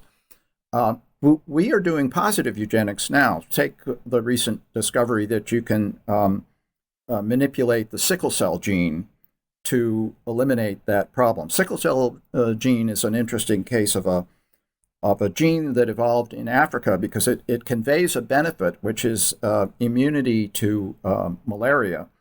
But it also has this negative side to it, which is sickle cell anemia that causes the cells not to be able to process oxygen. And the reason it's in the genome is it has positive and negative effects, and natural selection can't get rid of it. But now that we have cures for malaria, in a sense, you could say nobody needs the damn gene any longer. And now they've come up with a way of using CRISPR technology of fixing that gene. Well, we do that in various other ways, and genetic testing of fetuses, for example, is a case where maybe in a certain way we're doing negative eugenics. But if you're doing it early enough, and you know your kid's going to be born without a head, nobody would, I think, disagree with that. So it's very important to consider that you were talking about the issue of complexity. It's bad to do because it's all too complex. I would divide it into yes, that's true of both positive and negative eugenics, but we are doing positive eugenics in very simple ways, and we may eventually be able to do it in somewhat more complex ways. But as you note, the more complex it gets, the more difficult it is to anticipate all of the consequences down the line. So you really need to know what you're doing. There are some genes that just control very limited aspects of the human human physiology, and in those cases, doing something about it when a disease is involved makes perfect sense. But isn't even something simple like height? Isn't there just a huge number of genes involved in that? You have just thousands of genes that are all turning on at a certain time for the muscles to grow and ligaments and bones and this and that, just that ends up determining how tall you are. There's no gene you're going to select with CRISPR and go, there, I want my kid to be 6'2" or something like that. Yeah, I mean, there are cases, and height is a good one. Weight's probably another, where there's just so many genes involved. You're not going to have much effect by turning on or turning off any individual gene, and trying to manipulate height and weight by turning on multiple genes, you probably get yourself into real difficulty with the consequences. Right. That's not even mentioning the moral issues, which are certainly substantial. Yeah. All right, let's transition talking about one of your other areas of your research that I love, which is that Darwin did not discover evolution and natural selection when he was in the Galapagos. What was the prevailing myth at the time, and how did you come to decide to test that hypothesis or debunk that myth? When I first got interested in Darwin and retraced the Beagle Voyage in South America, made a film as a junior at Harvard University. We took with us all the original documents, Darwin's diary and his publications and so forth, and we were putting together a film script from that. So I was really versed in all the relevant texts from the Beagle Voyage, and I became convinced that Darwin probably wasn't an evolutionist at the time he visited the Galapagos. It was a debated question. It looked like he ought to have been an evolutionist, because if you go to the Galapagos today, you see all this evidence in favor of evolution, and you sort of think, well, how couldn't he not have seen what's going on? But when I went back to the Galapagos the second time, I remember one of the great virtues of being a historian of science and really knowing the science is that you see things you wouldn't see if you didn't know both the science and the history. And I was going through his specimen notebooks, and I noticed a reference to a wren. And I thought to myself, wow, there is no wren among any of the Galapagos birds. What the hell is he referring to? And I immediately realized the only bird this could have been is the warbler finch. The warbler finch, a British ornithologist might well have described a warbler as a wren. For example, the wood wren in Britain is a warbler-like bird. And so Darwin clearly didn't understand that one of Darwin's finches was a finch. And since a part of the argument that Darwin got converted to evolution in the Galapagos was that he saw these finches that all appeared to evolve from a single ancestor, well, he didn't know they all evolved from a single ancestor, because wrens are very different from finches. Well, then I looked more closely at the specimen catalog, and I noticed that another bird was described as an icterus. Well, I knew enough ornithology at that point to realize that the Icturidae are a completely different family of birds from the Fringillidae, the finches. The Icturidae include the Baltimore orioles and starlings and birds with a long pointed bill. And that was the giveaway to the fact that Darwin was describing the cactus finch, which has a long pointed bill and is distinctly different from some of the other finches. So he didn't know that the cactus finch was a finch. He's putting it in the family of the Icturidae. And I suddenly realized, my God, this is a really novel historical discovery, because Darwin didn't see Darwin's finches as finches. He saw them as blackbirds and wrens and some finches and so forth, and had no idea that this was a single unified group that evolved 2 million years ago from a single ancestor. So I went to England after this and went through all of the various papers in the Darwin archives, and I found the piece of paper on which it's clear Darwin is first learning about his mistake with Darwin's finches. And he is writing down the names of the finches as worked out by John Gould, the famous 19th century ornithologist who corrected all these errors. This must have been a marvelous moment in history where they're sitting together and Darwin's saying, well, what do you think of this Icturidae? And Gould is saying, Darwin, that's not an Icturidae, that's a finch. These birds are going to make you famous. Darwin, that's not a wren, that's a warbler finch. It's a finch. This bird's going to make you famous. And Darwin, it's clear from this piece of paper, he gets it. He's listing all of the finches in order by their new names. And you can tell that he's writing this face to face with John Gould, sitting there, this moment in history where he's about to get converted to evolution, because he writes the name of the so-called parrot-beaked finch, the vegetarian finch, which is Sitacula, Camerhynchus sitacula is the Latin name. He spells Sitacula S-I-T-T. So he's hearing Gould say the name. But in Latin, the name Sitacula is P-S-I-T-T. There's a silent P. And of course, if you go to any published work on Darwin's finches today, you'll see P-S-I-T-T. So this is all going on orally between the two of them. And the other interesting thing on that list is that Darwin is learning for the first time that each island in the Galapagos, or many of the islands, have their own separate form of mockingbird. Now, this was something that he doubted during the Beagle voyage. There's a famous passage where he says, if I see these islands in sight of each other and tenanted but a scanty flora, I must suspect these birds are only varieties, the mockingbirds, because if that weren't the case, such facts would undermine the stability of species. So he did realize several months after visiting the Galapagos that if every single island had different species, either God was like some kind of fanatic gardener going from one island to another, dropping separate species, which really didn't make a lot of sense, or species could evolve into new species through some form of geographic isolation. And he realized that. And then he thought to himself, oh my God, that would overthrow everything we know in biology, so they must not be separate species. Well, he sat down with Gould, and Gould said, no, they are separate species. And he probably added, and Darwin, these birds are going to make you famous. They're going to make you famous. These birds are going to change your life. And we know that Darwin was he knew that case was the test case. If these are separate species, you got to be an evolutionist.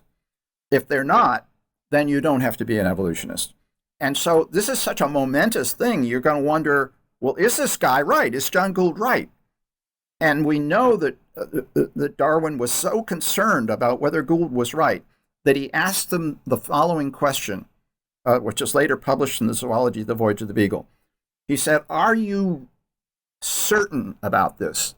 And the answer that Darwin paraphrases in the Zoology of the Voyage of the Beagle is, if these birds are not separate species, then all the knowledge of ornithology must be given up. Wow. In other words, that wasn't just, yeah, they're separate species. This was, there is no way they are the same species. And one of the things that's very interesting about this whole episode is that British ornithologists in the 19th century decided what was a species or not based on bill, on beak, shape, and size. And when Darwin was in the Galapagos, that's exactly what he did. That's why he thought the cactus finch with this very, very different bill had to be an icturidae, because the bill is the same kind of bill shape as the Baltimore orioles and the starlings. What Darwin's finches did was to violate that principle. They evolved bills that are so different by geographic adaptive radiation from a single ancestor that they don't fit that classic creationist 19th century paradigm. And Gould realized that. In his first description of the paper, he said, these birds sort of defy the normal logic of the way we classify birds, because although the beaks are very, very different, they are clearly one very closely related group. So he understood that basing a taxonomy on beak shape was a mistake with these birds. And the minute you had that insight, you could realize not only are they closely related, but for Darwin, you could then take the next leap, which is they must have evolved from a common ancestor. So that was a pretty exciting moment, not only to realize that the legend about the finches was just cockamamie wrong, but to discover the piece of paper where the actual conversion seems to have taken place. And on that piece of paper, Darwin later came back in a slightly different hand, and he wrote next to one of the finches, Captain Fitzroy's parrot-beak finch. This is the Psittacula, the bird with the silent P in the name, comes from James Island. What does that question tell us? It tells us Darwin has finally got it. He has generalized from the case of the mockingbirds, where each mockingbird evolved into a new species through genetic isolation on a different island, to applying that to the finches and assuming some of the finches must have evolved through the same process. So he goes through all his collections to try to find, are there any specimens that only came from a single island? And the Geospiza psittacula, the parrotbeak finch, seem to fit that bill. So he's now trying to apply the theory of geographic isolation, evolution through geographic isolation, to Darwin's finches based on the paradigm of the mockingbirds. That's all on that one piece of paper. So I ended up writing a couple of articles about this in terms of debunking the legend. But one of the other things that this whole story did for me, and I'm extraordinarily grateful for this, is um, I got very interested in the original beagle specimens of Darwin's finches. So I went to England and looked at all the specimens because David Lack, in his classic book Darwin's Finches, had written that Darwin had island labels on the tags, and if you knew enough to label all your finches by island, that suggests you knew the whole story about geographic isolation creating evolution, and this didn't make sense to me. And so I wanted to see the original specimens. And lo and behold, they did have island localities on the tags. And then I realized how that happened. Darwin, it turns out, didn't have any island labels on his birds. And when he got converted to evolution by Gould and started asking questions like Captain Fitzroy's parrotbeak finch comes from James Island, he realized he'd blown it. He'd missed the opportunity of a lifetime to prove that Darwin's finches evolved on different islands by geographic isolation. Well, it turns out there were 3 other bird collectors on the Beagle, and they had all collected Darwin's finches. And many of those specimens were intermingled in the collections in England, although one was at Cambridge University at a different location. And so I went through all of these different collections and ended up writing a monograph on the original Beagle collections, and was able to show that all the island localities got written onto the tags of Darwin specimens based on information he published later in the Zoology of the Voyage of the Beagle, which came from the information provided by the 3 other Beagle collections. And I found a piece of paper where Darwin wrote to these people and said, "Help! I need to know what island your birds came from." And there's the information on the piece of paper for where the other specimens were collected. So Darwin collated that information, published it in the Zoology of the Voyage of the Beagle.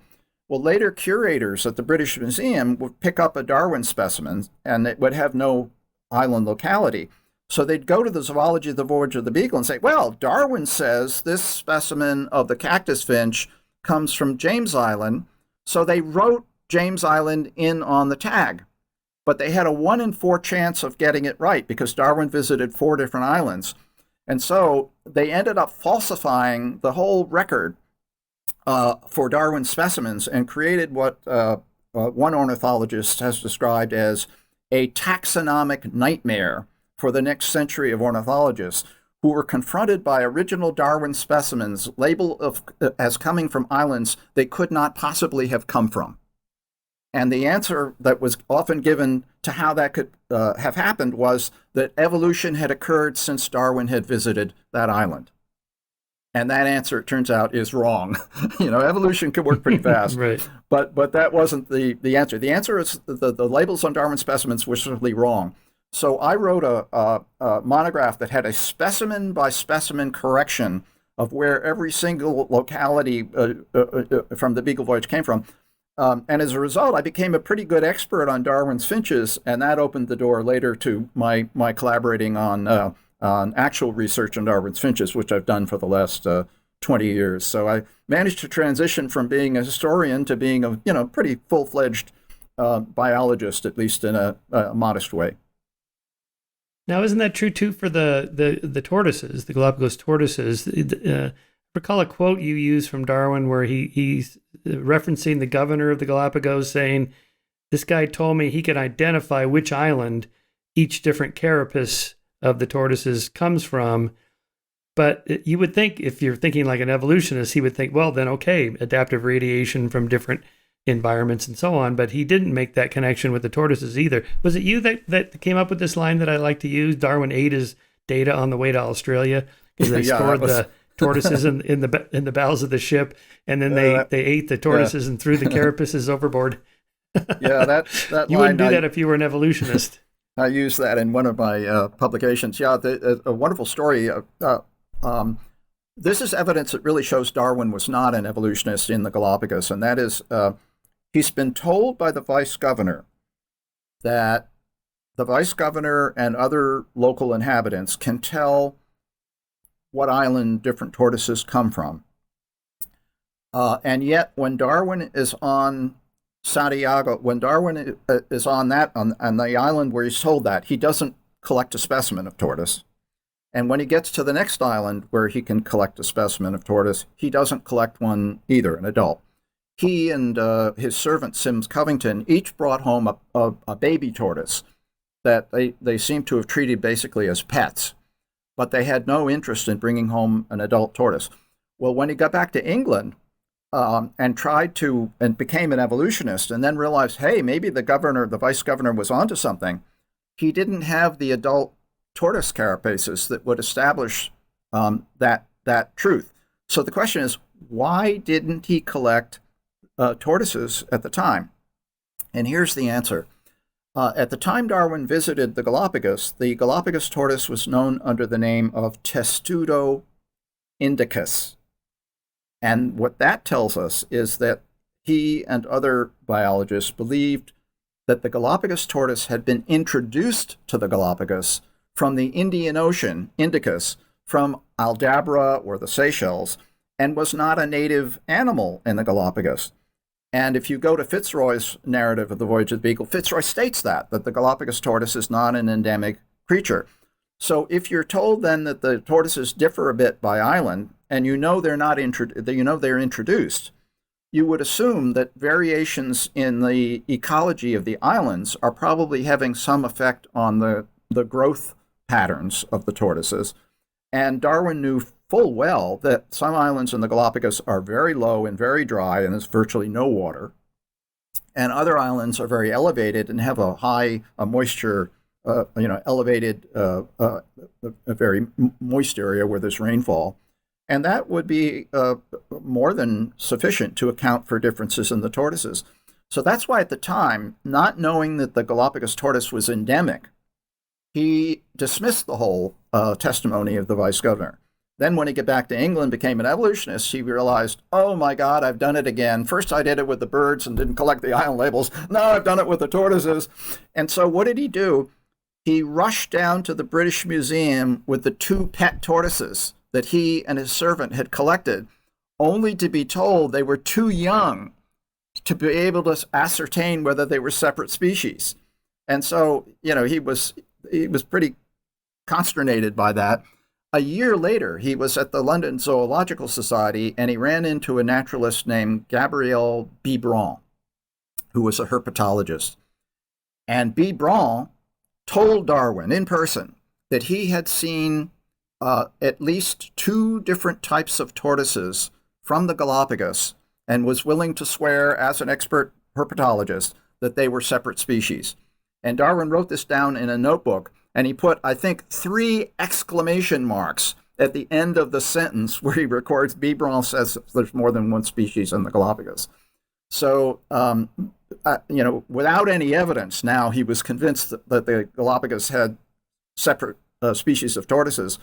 It was only in the early 1840s, about 4 or 5 years later, that he ran across Captain David Porter's 1815 book, in which he describes the differences in the shapes of the carapaces between the dome-shaped tortoises and the saddleback tortoises that have an elevation of the carapace above the neck. And that's an adaptation on the dry islands that allows the neck of the tortoise to reach up higher. And that distinction is probably the single most vivid description of the 2 most different morphs of tortoise in the Galapagos. And Darwin worked that into the 2nd edition of his Journal of Researches in 1845, which is 6 years after the 1st edition. So you can see the conversion it produced the search for evidence to nail down what he had failed to nail down while he was in the Galapagos. And that's why we know he wasn't an evolutionist in the Galapagos, because he was so overjoyed to finally get the evidence later. And that's interesting. Explain how someone could be an evolutionist before Darwin. So the idea that species evolve was in the air, but no one had any mechanism. So first you got to convert to the idea that it's possible. Then you got to come up with a mechanism, which he does, natural selection. But even that, there's still a black box in there because they didn't know about genetics. So kind of tease that apart as a historian of science. How does a revolution come about when you don't have a mechanism? Yeah, this is a little bit like the whole debate over continental drift, where prior to Alfred Wegener, even there were people who noticed that the shape of Africa and the shape of South America sort of fit together if you shove them together and look like they might have drifted apart. But geologists had no mechanism to explain how this could come about.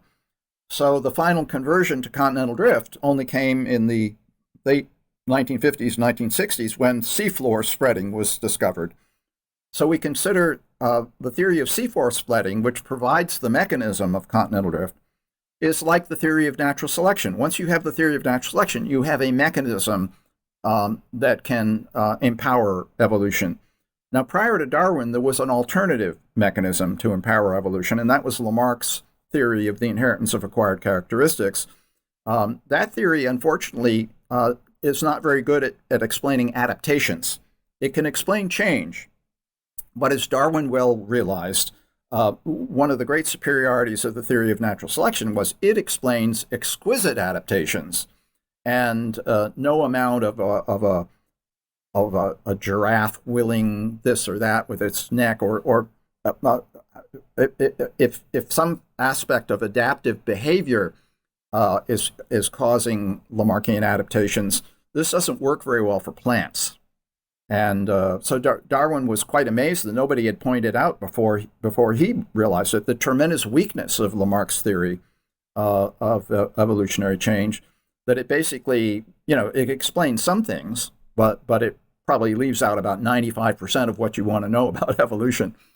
So it's actually quite remarkable that anybody was an evolutionist prior to Darwin and prior to the theory of natural selection. And if you look back at the people who were, including Robert Chambers and Lamarck and Geoffroy Saint-Hilaire, and quite a group of these people, they're all people who were committed to naturalism. In other words, they weren't imbued with the natural theology tradition in which everything's got to point to God. They were willing to accept that things could come about by secondary laws. And if you're committed to that, then you almost have to accept evolution, even though you don't have a mechanism. So you have to say, well, if God didn't do it, if we're willing to admit that God sets the universe in motion, but then it's hands off after that, then something's got to account for the diversity of life on Earth. We just don't know the answer yet. And so there were quite a series of basically pre-Darwinian evolutionists who are all characterized by not being devoutly religious people and who are committed to a kind of a naturalistic interpretation of all scientific evidence. And Darwin is very much in that tradition because on the Beagle Voyage he absorbs Lyell's principles of geology, and the basic idea behind Lyell's principle of uniformitarianism is throw out religion and the flood and base geology on what you can see going on today. In other words, entirely on naturalistic explanations. And Darwin carries that over then into biology. Right. So when I took evolutionary biology as my first year graduate school, the professor used Ernst Mayer's definition of a species, which we had to memorize, a group of actually or potentially interbreeding natural populations which are reproductively isolated from other such populations. Okay, so a single tortoise that's pregnant, or a pair of tortoises, or a single floats out to the Galapagos from South America after a huge storm, or a pregnant female bird or a couple birds make it out there and they land on one island and they manage to survive and reproduce, and then they radiate out to the different islands. And then over the course of a long period of time, the islands have different temperatures, different environments, different rainfall, different size seeds. And so even if you brought them together, they're so different now, they can't interbreed. So by definition, that makes them different species. So talk a little bit about, because there's a certain artificiality to that, but well, it's an attempt to get around the artificiality of they look similar, they have similar bones or feathers or whatever. They can either reproduce or they can't. And so maybe you have one population that's divided by an ocean or a mountain range. And so these isolate them, and then they change because those environments are slightly different. And this is what Darwin is kind of piecing together in the 1840s, this adaptive radiation. They become different. And then even if you brought them back together, they can interbreed. So we're going to call those two different species.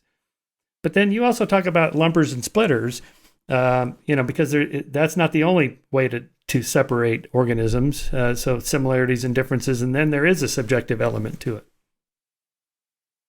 Yeah, a lot of modern biologists, including my mentor, Ernst Mayr,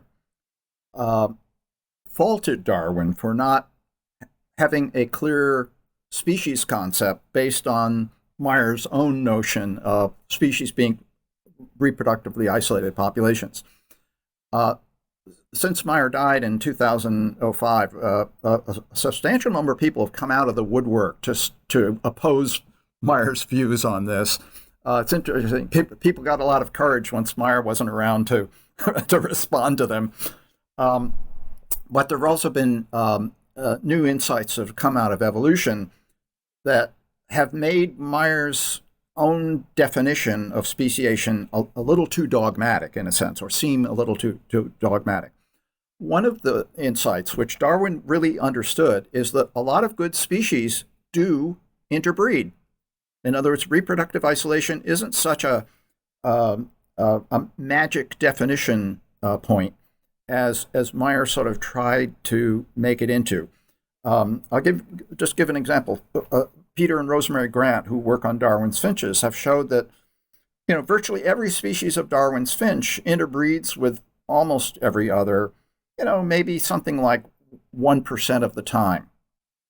Well, it turns out that that 1% of the time has some very interesting evolutionary consequences to it, in that interbreeding with a different species can introduce genes that you don't have, that the first species does not have.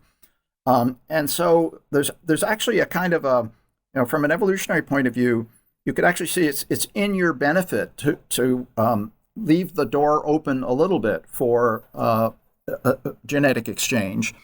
And so the whole history of Darwin's finches, which we can now piece together through genomic analyses, has shown repeated hybridization between different species of Darwin's finches. So although Mayr was right in a sense that to some extent, a species doesn't remain a species if it keeps interbreeding with other species, a hard and fast line isn't such an easy definition of species as we once used to think.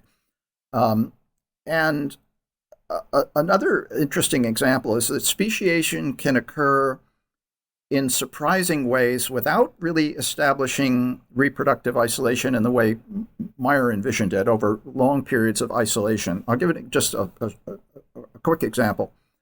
The Grants showed that a specimen of the large cactus finch from Hispaniola somehow migrated about 200 miles northwest and landed on the small island of Daphne Major. This bird, being a large cactus finch, no other large cactus finches existed on that island. It had a unique song, and it managed to interbreed with one of the other species there, and gave rise to a nest of new young birds. The young birds learned their song from the father. So these new hybrid birds kept hearing this wacky song from the large cactus finch, and they all sing that song. And as a result, since Darwin's finches recognize each other and interbreed with each other based on song, none of them wanted to interbreed with any of the other species on the island. In 2 generations, what is technically a new species arose based on isolation through birdsong, because this whole new little generation had a whole bunch of birds that only sang one song and only wanted to interbreed with each other in one way. Now, in the Mayr classic tradition, you would get a new species by 40,000 years of isolation that would lead to the genes not interrelating perfectly, and that would produce sterility, and now you'd say, okay, these are separate species. But here we can do that trick in 2 generations. Now, whether this particular case will last is a whole nother question. It may or may not. But if your definition is that a new species is something that is reproductively isolated from another species, well, this happened in 2 generations through this quirky little brave bird flying 200 miles. So we tend today to take a slightly more nuanced view about the hard and fast role of interbreeding or non-interbreeding. In addition, you have to keep in mind that at least 90% of all species are non-sexual. So if your definition of what a species is it can't interbreed with something else, it only applies to 10% of all living organisms. So what's going on here? How can you insist that we must obey the biological species concept, which applies to only 10% of living organisms? What are we going to do with the other 90%? And so there have been arguments made that something more akin to a species is an evolving lineage of organisms that are distinct from some earlier evolved lineage or some later evolved lineage is not a bad way to handle the non-sexually reproducing species. And you can apply the same concept to sexually reproducing species. Well, that's what Darwin had as his own species concept, a kind of a species are evolved lineages. And when asked about the biological species concept, or when it sort of came up, Darwin's answer was, well, it's not a hard and fast line because I know of lots of species that do interbreed with other species. So looking back, it looks like Darwin got it right. And he really knew what he was talking about. And Ernst Mayr kind of pigeonholed him into a little category that made him look like he'd missed the whole boat on species. But in fact, Darwin's answer is much more akin to what we're now coming back to today. And that's considerable testimony to the incredibly nuanced and sophisticated way in which Darwin understood the contemporary evidence. I mean, he was a master of detail. Yeah, somewhere in one of your books, I think it was in Born to Rebel, you talked about what characteristics made Darwin a great scientist. And, one of them was dogged is as does it. He's super hard worker, can really stay focused on a single small problem and drill into it until he figures it out. And then the one you just mentioned, what else would you take from Darwin's life that you would advise budding scientists to adopt? Yeah, certainly, being dogged, being a hard worker, that was Ed Wilson's favorite formula for genius or success. Just work hard, work more hours than anybody else. I once ran into Ed at a bank in Cambridge when I was at Harvard, and he said, "Oh, last week I worked over 100 hours."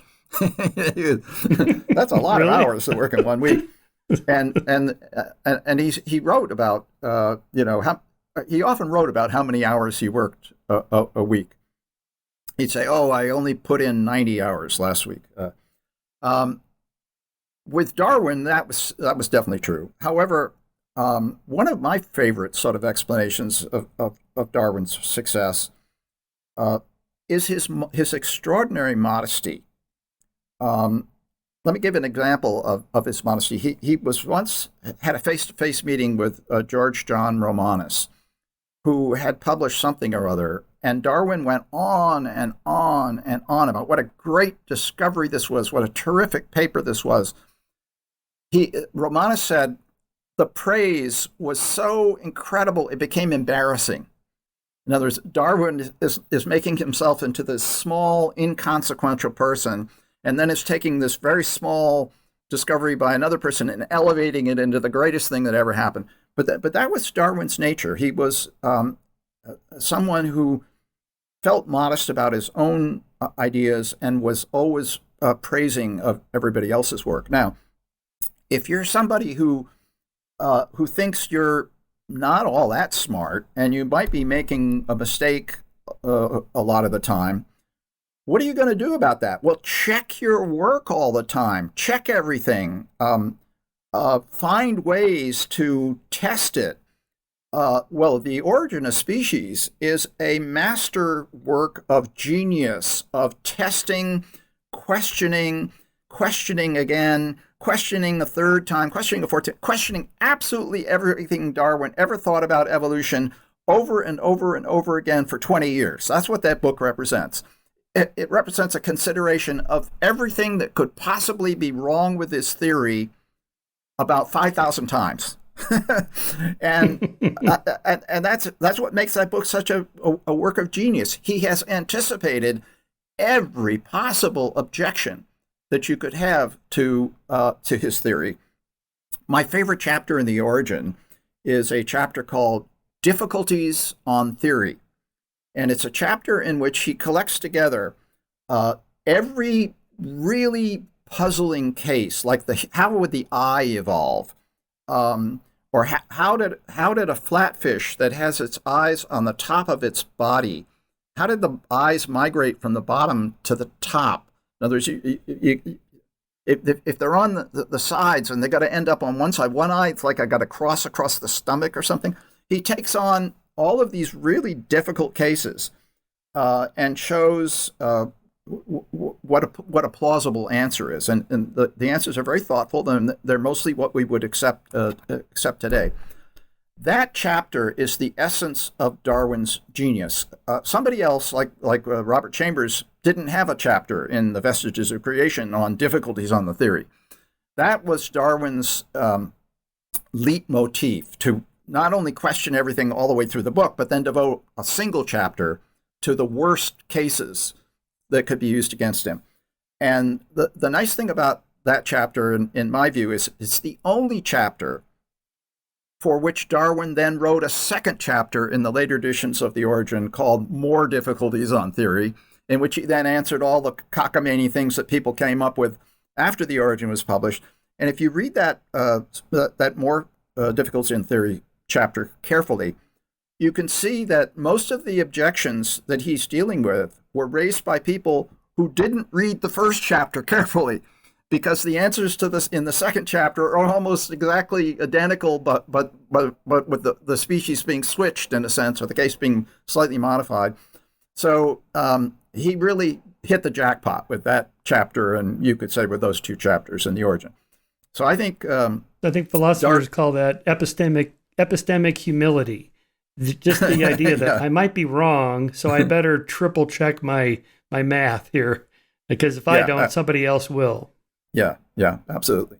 And it implied or it impelled Darwin toward what L. Wilson touted as being so valuable, consilience, namely the convergence of different lines of evidence as another way of checking on your the truth of your ideas. Right. Yeah, it's kind of a Bayesian way. This one particular line right here, maybe that's not enough to convert you to the theory. But if you have 6 independent lines of inquiry and they all point to the same thing, then your estimation of the probabilities goes up. One of my favorite Stephen Jay Gould essays was about his time where he met Feynman. He had lunch with Richard Feynman at Caltech. I think it was Steve had been invited to give a talk there. Feynman saw that he was coming. Feynman wrote him a letter, said, "Hey, I'd love to meet up with you. I have some ideas I want to bounce by you." So they meet, and basically Feynman describes sexual selection. And Gould is like, this was worked out, like a century ago. So how do you not know this? And Feynman says, I purposely don't read anything at all about a subject. I want to come to it fresh, so see if I can come up with something completely new and original.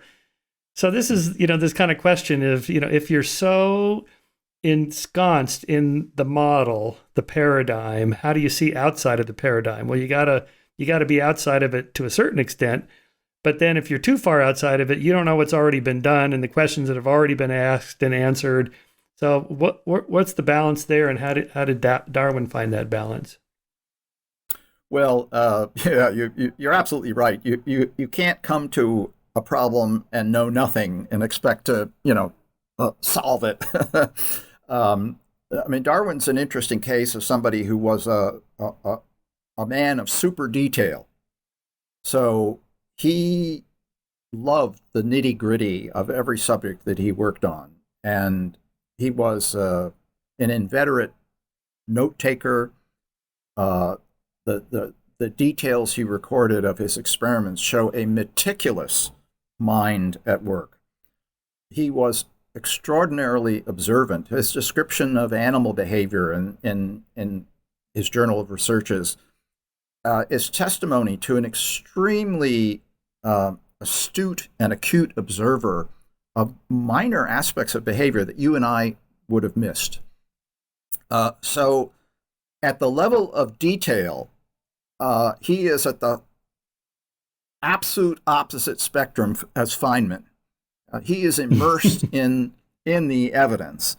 And then he comes to that evidence saying, okay, how can we simplify it? How can we unify it? What theory can we bring to that?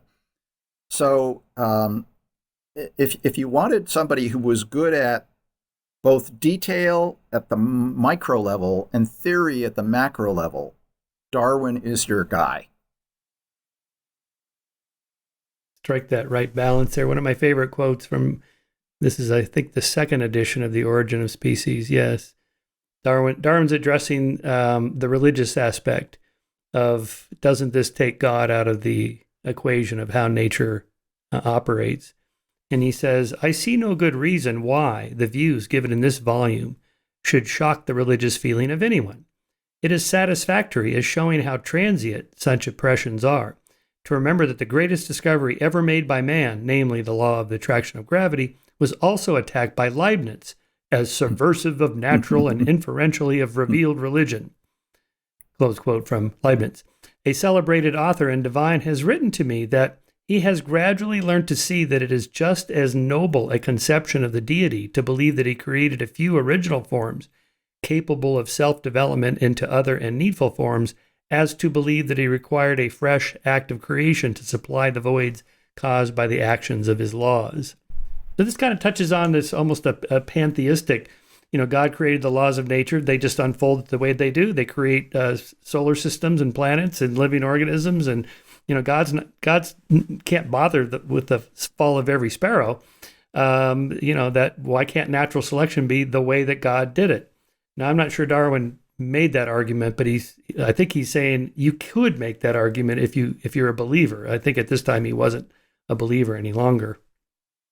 Yes, Darwin does make that argument in the last page of The Origin, and at another place as well in the last chapter of The Origin, where he says that it seems more fitting to imagine that as the Earth goes cycling around the sun according to the fixed law of gravity, in the same manner that natural selection is generating all this diversity of life from which all creatures have evolved. And we know from various other statements he made about this time, for example, he entered the words in that passage in which laws have been instituted. He inserts the phrase, by the Creator. There's no question he, at some point, held to the view that the Creator created the laws and then sat back and allowed it all to happen. And one of those laws was natural selection. And so you can have your cake and eat it too, in a sense. You can still be religious but believe in evolution if you accept that sort of way of interpreting scientific evidence. And of course, there were a fair number of other people who held the same viewpoint. And then Darwin, when he found those quotations, stuck those in the second edition of The Origin to bolster his own viewpoint. And of course, the touch of showing that Leibniz attacked Newton as upsetting Scripture is a wonderful touch. Yeah. So Darwin was raised a Unitarian, I think, right? And Fitzroy was quite religious and a creationist. Was Darwin still religious on the Beagle? Did he lose his religion later? And the word atheism wasn't even commonly used. The word agnosticism wasn't even invented until Huxley created it in 1869. So just talk a little bit about Darwin's religiosity and how he dealt with that issue. We know that when he began the Beagle voyage, he was, in his own words, quite religious. In his autobiography, he comments about being heartily laughed at by crew members on the Beagle for quoting the Bible as an authority on some subject based on something that a crewman had done. They all thought, oh, that guy's, he's a religious nut or whatever. In his autobiography, he also describes how he lost his religious beliefs very sort of imperceptibly and without any real inner struggle. They just kind of faded away. And how that was really due to the Beagle voyage and the fact that the voyage removed the necessity for his becoming a clergyman and having to make a living. In other words, he came back from the Beagle voyage as a scientific star with 20 years of work now cut out for him to publish all the results, and all this acclaim by his contemporaries. So his father wasn't going to come to him and say, well, what about being a clergyman? His father was just concerned that he wouldn't idle away his time, doing nothing valuable in life. And now he was probably more than surpassing his father's expectations for what his son could do. He'd become a famous man of science. So Darwin's religious views just sort of faded away. And I think as a result of the geological work he did on the Beagle voyage, I think he became something of a deist, certainly by the end of the voyage. In other words, somebody believes that, yeah, there's a God, but he's not out there creating floods and molding geological change. It's all being done indirectly. And having accepted that viewpoint in geology, he was prepared to become an evolutionist. He didn't become an evolutionist on the voyage simply because he didn't think the evidence was yet strong enough. But I believe that if John Gould had been on the Beagle when Darwin collected all the Galapagos birds and said, no, Darwin, that's not a wren, that's not an icterus, Darwin would have become an evolutionist right in the Galapagos. He needed an authority to tell him that his reasonable doubts or mistakes, the doubts were not reasonable and they were wrong and the mistakes were wrong, and here's what it really is. And he got that after he returned to England. And I think it was a fairly painless transition. I don't think he agonized a bit. There is a passage in the autobiographies where it says he was a little bit worried about some of the things he'd absorbed about scripture being wrong, certain stories that are told. And that, I think, comes from the fact that as a student at Cambridge, he read Paley's Evidences of Christianity, which is a sort of interpretation of the evidence supporting the existence of Christ and all the miracles and so forth. And he pretty much memorized that book and loved the logic, Paley's logic. So I think he was a little unhappy to have to give up his former adhesion to that, perhaps in the same way that when you gave up your own adhesion to sort of religious orthodoxy, you thought maybe, oh, I miss a little bit of that. But I don't think it bothered him much. I like that quote from Darwin, which I call now Darwin's dictum, that all observations must be for or against some point of view if they are to be of any service.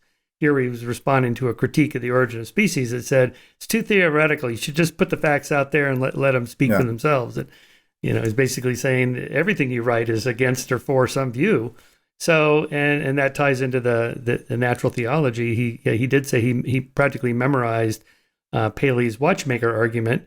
So in a way, natural selection is replacing the watchmaker. I mean, the intelligent design creationists, they've stolen that word. It's a good word, design, because eyes are designed to see and wings are designed to fly. The designer is not an agent. It's a process from the bottom up. And that's what Darwin gave us, I think. So, and I recall from Janet Brown's biography of Darwin that there was the problem of evil, that, he could not, seen so much death, not just the Galapagos, though, you and I've been there and there's dead animals all over the place, but he had examples like the ichneumon wasp, where the wasp stings the worm and paralyzes it, and then lays its eggs at the back of the worm, and the eggs hatch, and they devour the worm all the way up to the brain, whatever it has, a neural nodule there or something. And, it's just kind of a gross, disgusting, like, that's just bad. How could a good, all-loving God, create something like that? And then he had something like a cat plays with a mouse and kills it. But then his own daughter, Annie, died at age 8, I think it was, or maybe 10. And it is like maybe the final nail in the coffin, or, just kind of a sequence of things. And it's like, there just can't be a personal God in any case looking out over all these details, because there's just so much misery and death in the world. Yeah. The case of the wasp, by the way, lays its eggs inside a caterpillar and eats caterpillar. That's it. That's right. Eats the caterpillar alive, essentially. This is actually a relevant point. Darwin was a very kind person. He was appalled, for example, when somebody would mistreat a dog or a horse. He had great empathy for others. And so the notion that God could have created a universe in which pain and death and horror was built into the system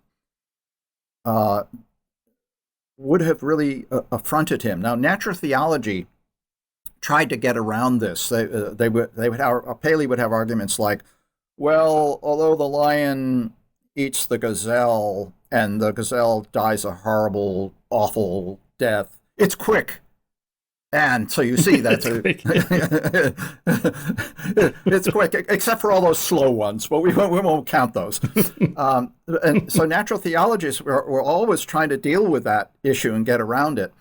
And of course, natural selection, in a way, really gets around the issue by saying God isn't doing this directly. He's created some laws, and on the whole, the laws are going to result in a lot of good things. And yes, there's going to be some bad things along the way, but God doesn't have his finger on the scale, tipping the scale at any one moment. What the system of laws is doing, you could argue as a deist, is to have the maximum amount of good and adaptive evolution culminating in humans, with the minimal amount of bad things that are required to have that all work. And that's a pretty good. It's a better answer than the natural theology answer is. Well, it was a quick death, except for all the slow ones. Right. Yeah. So pretty much everything we've been talking about for the last 45 minutes is in your book, Darwin and his Bears. Again, how Darwin, Bear, and his Galapagos Islands friends inspired a scientific revolution. All these principles we've been talking about are in here, but through a fun story. So give us a little bit of background on how, why you decided to write this book, and who's it for, and how should we read it? Well, the book is really for adults. I think it could probably be read by a young reader, maybe 10, 11, 12, if they were really interested in science. The book has a sort of an odd history to it. It was originally written as a birthday present for a 7-year-old godson. And this was almost 30 years ago. And I did a whole bunch of little illustrations. I meant to write him, maybe 3 or 4 pages. I had so much fun with the story that it ended up being about a 50-page handwritten thing with photos and drawings and so forth. And when I got done with it, I sort of thought to myself, this is much too good to waste on a kid. I had so much fun doing it that I began to sort of rewrite it and to upgrade the illustrations. And about maybe 10 years after I had started, I finally had a typescript of it, and it just kept evolving. The story wrote itself in a way, and what I wanted to do was to have a story that was so much fun to read, but at the same time taught every basic principle of evolutionary theory and also told very accurately the story of Darwin's life. And the challenge was, how do you do this with these little imaginary bears running in and out of Darwin's life, helping him? And that was the fun of the book, is to see how seamlessly I could do that. So it was quite a challenge. Mm-hmm. Yes, I've seen it evolve over the decades, including having to bring my own Darwin bear when I joined you on that expedition, I think in 2005. And you said, oh, by the way, bring a little stuffed bear. I'm like, what? What? So Devin, my daughter, had a little bear with a D on it for Deutschland. It was from Germany. My office manager, Tanya, gave that to her. That's right. That's where they came from. So I thought of the D as also for Devin. Anyway, I had that on my backpack for the whole trip, and then I had it on my regular computer backpack for years after that. And so we have all those pictures in the Galapagos of all the different bears. Now there's lots of them. Here's a little tennis bear. Yeah, so it's a clever vehicle to explain, difficult, interesting, thoughtful, scientific ideas. I think of it more like Flatland or something like that, just Edward Abbott's. I mean, how would you convey talking about dimensions and mathematics in a fun way? Well, you can. A good story, right? It's a good story. So this gets back to where we started with your background in literature and storytelling and how important that is. And it really, in a way, all your work is along those lines. Even a well-written scientific paper or book like Born to Rebel, it's a mystery. Okay, here's the mystery. Let's go on this adventure and see if we can solve it. And I think that's one of the things I love about your work. Well, Frank, we've been going, believe it or not, 2.5 hours. You've now broken the record for the longest podcast I've had. And, we could talk about tons more things because I know that you work in so many different areas. We didn't even mention your biography of Freud, the biologist of the mind. There's a whole nother backstory there. Maybe we'll save that for another podcast. But just give us a brief update. What are you working on now? What's next on your research or writing plate? Well, the most exciting project I'm doing at the moment is, other than what I've already described in our previous conversation, is a chapter-by-chapter commentary on Darwin's Origin of Species. Just before he died in 2005, my mentor Ernst Mayr, who was one of the great evolutionary biologists of the 20th century, asked me to complete a kind of a rough, unfinished draft of a commentary he had begun on Darwin's origin, and so I inherited the manuscript. It's required a lot of work. Ernst did say to me when he asked me to do this, he said, "You can change anything you want."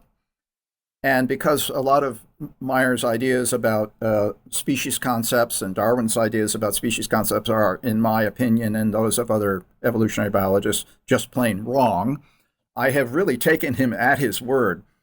Oh boy. And this has created an interesting challenge because I wanted to honor his voice in the commentary while at the same time correcting what I think is wrong. And so I've done that often by, for example, moving something he says into a footnote and making a brief comment about why that's not correct, and then writing the text the way it ought to be. And then also in the introduction, I give a much more elaborate explanation of what were Mayer's pet ideas about Darwin that are just wrong, but that were all in the self-service of Ernst Mayer's own ideas and own agenda. And so the reader sort of prepared for this.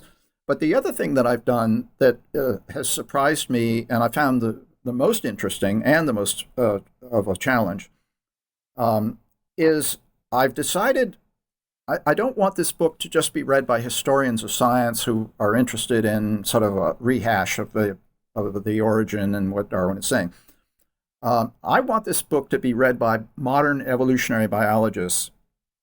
And so what I'm doing now is for every single theoretical question that Darwin puzzled over, I am introducing all the modern literature that is devoted to the same subject to show where Darwin stands versus where we stand today, to show he's actually very modern in terms of how he's grappling with these issues, and to establish, therefore, a conversation back and forth between living evolutionary biologists today and Darwin, with Meyer somewhere in between. And this has required that I add a lot to the book. So I've doubled the original size of the manuscript. Ernst included no references in the original version, and I've added 900 references to this work. Whoa. So and every reference has if it's available, an electronic link. So you can get yourself into all the modern literature on species concepts, issues like punctuated equilibrium, what's the current status of the whole principle of the founder effect, and different theories of geographic isolation and speciation and so forth. All of that is in the book, linked to where Darwin stood on the same issues, what he got right, what he got wrong, what he would have liked to have known today, and so forth. So it's been a really fun book to write, because I've had to learn so much about what's going on in modern evolutionary biology. Current science, yes. That's why you were up on that species question I asked about. So let me ask you about two other questions. So, the debunking of Lamarck. But now you often hear this, no, there's a comeback from Lamarckianism because of epigenetics, and that the environment can change the genome, or turn genes on, turn other genes off. But that's not Lamarckianism, is it? Or, what do you know about that? Well, it's related to Lamarckianism in the simplistic sense that the environment can influence genes that then have a kind of a permanent hereditary presence in the organism. But we normally think of Lamarckian evolution as some sort of a major force leading to adaptations. And this doesn't have anything to do with natural selection. Still rules supreme on the issue of how adaptations come about.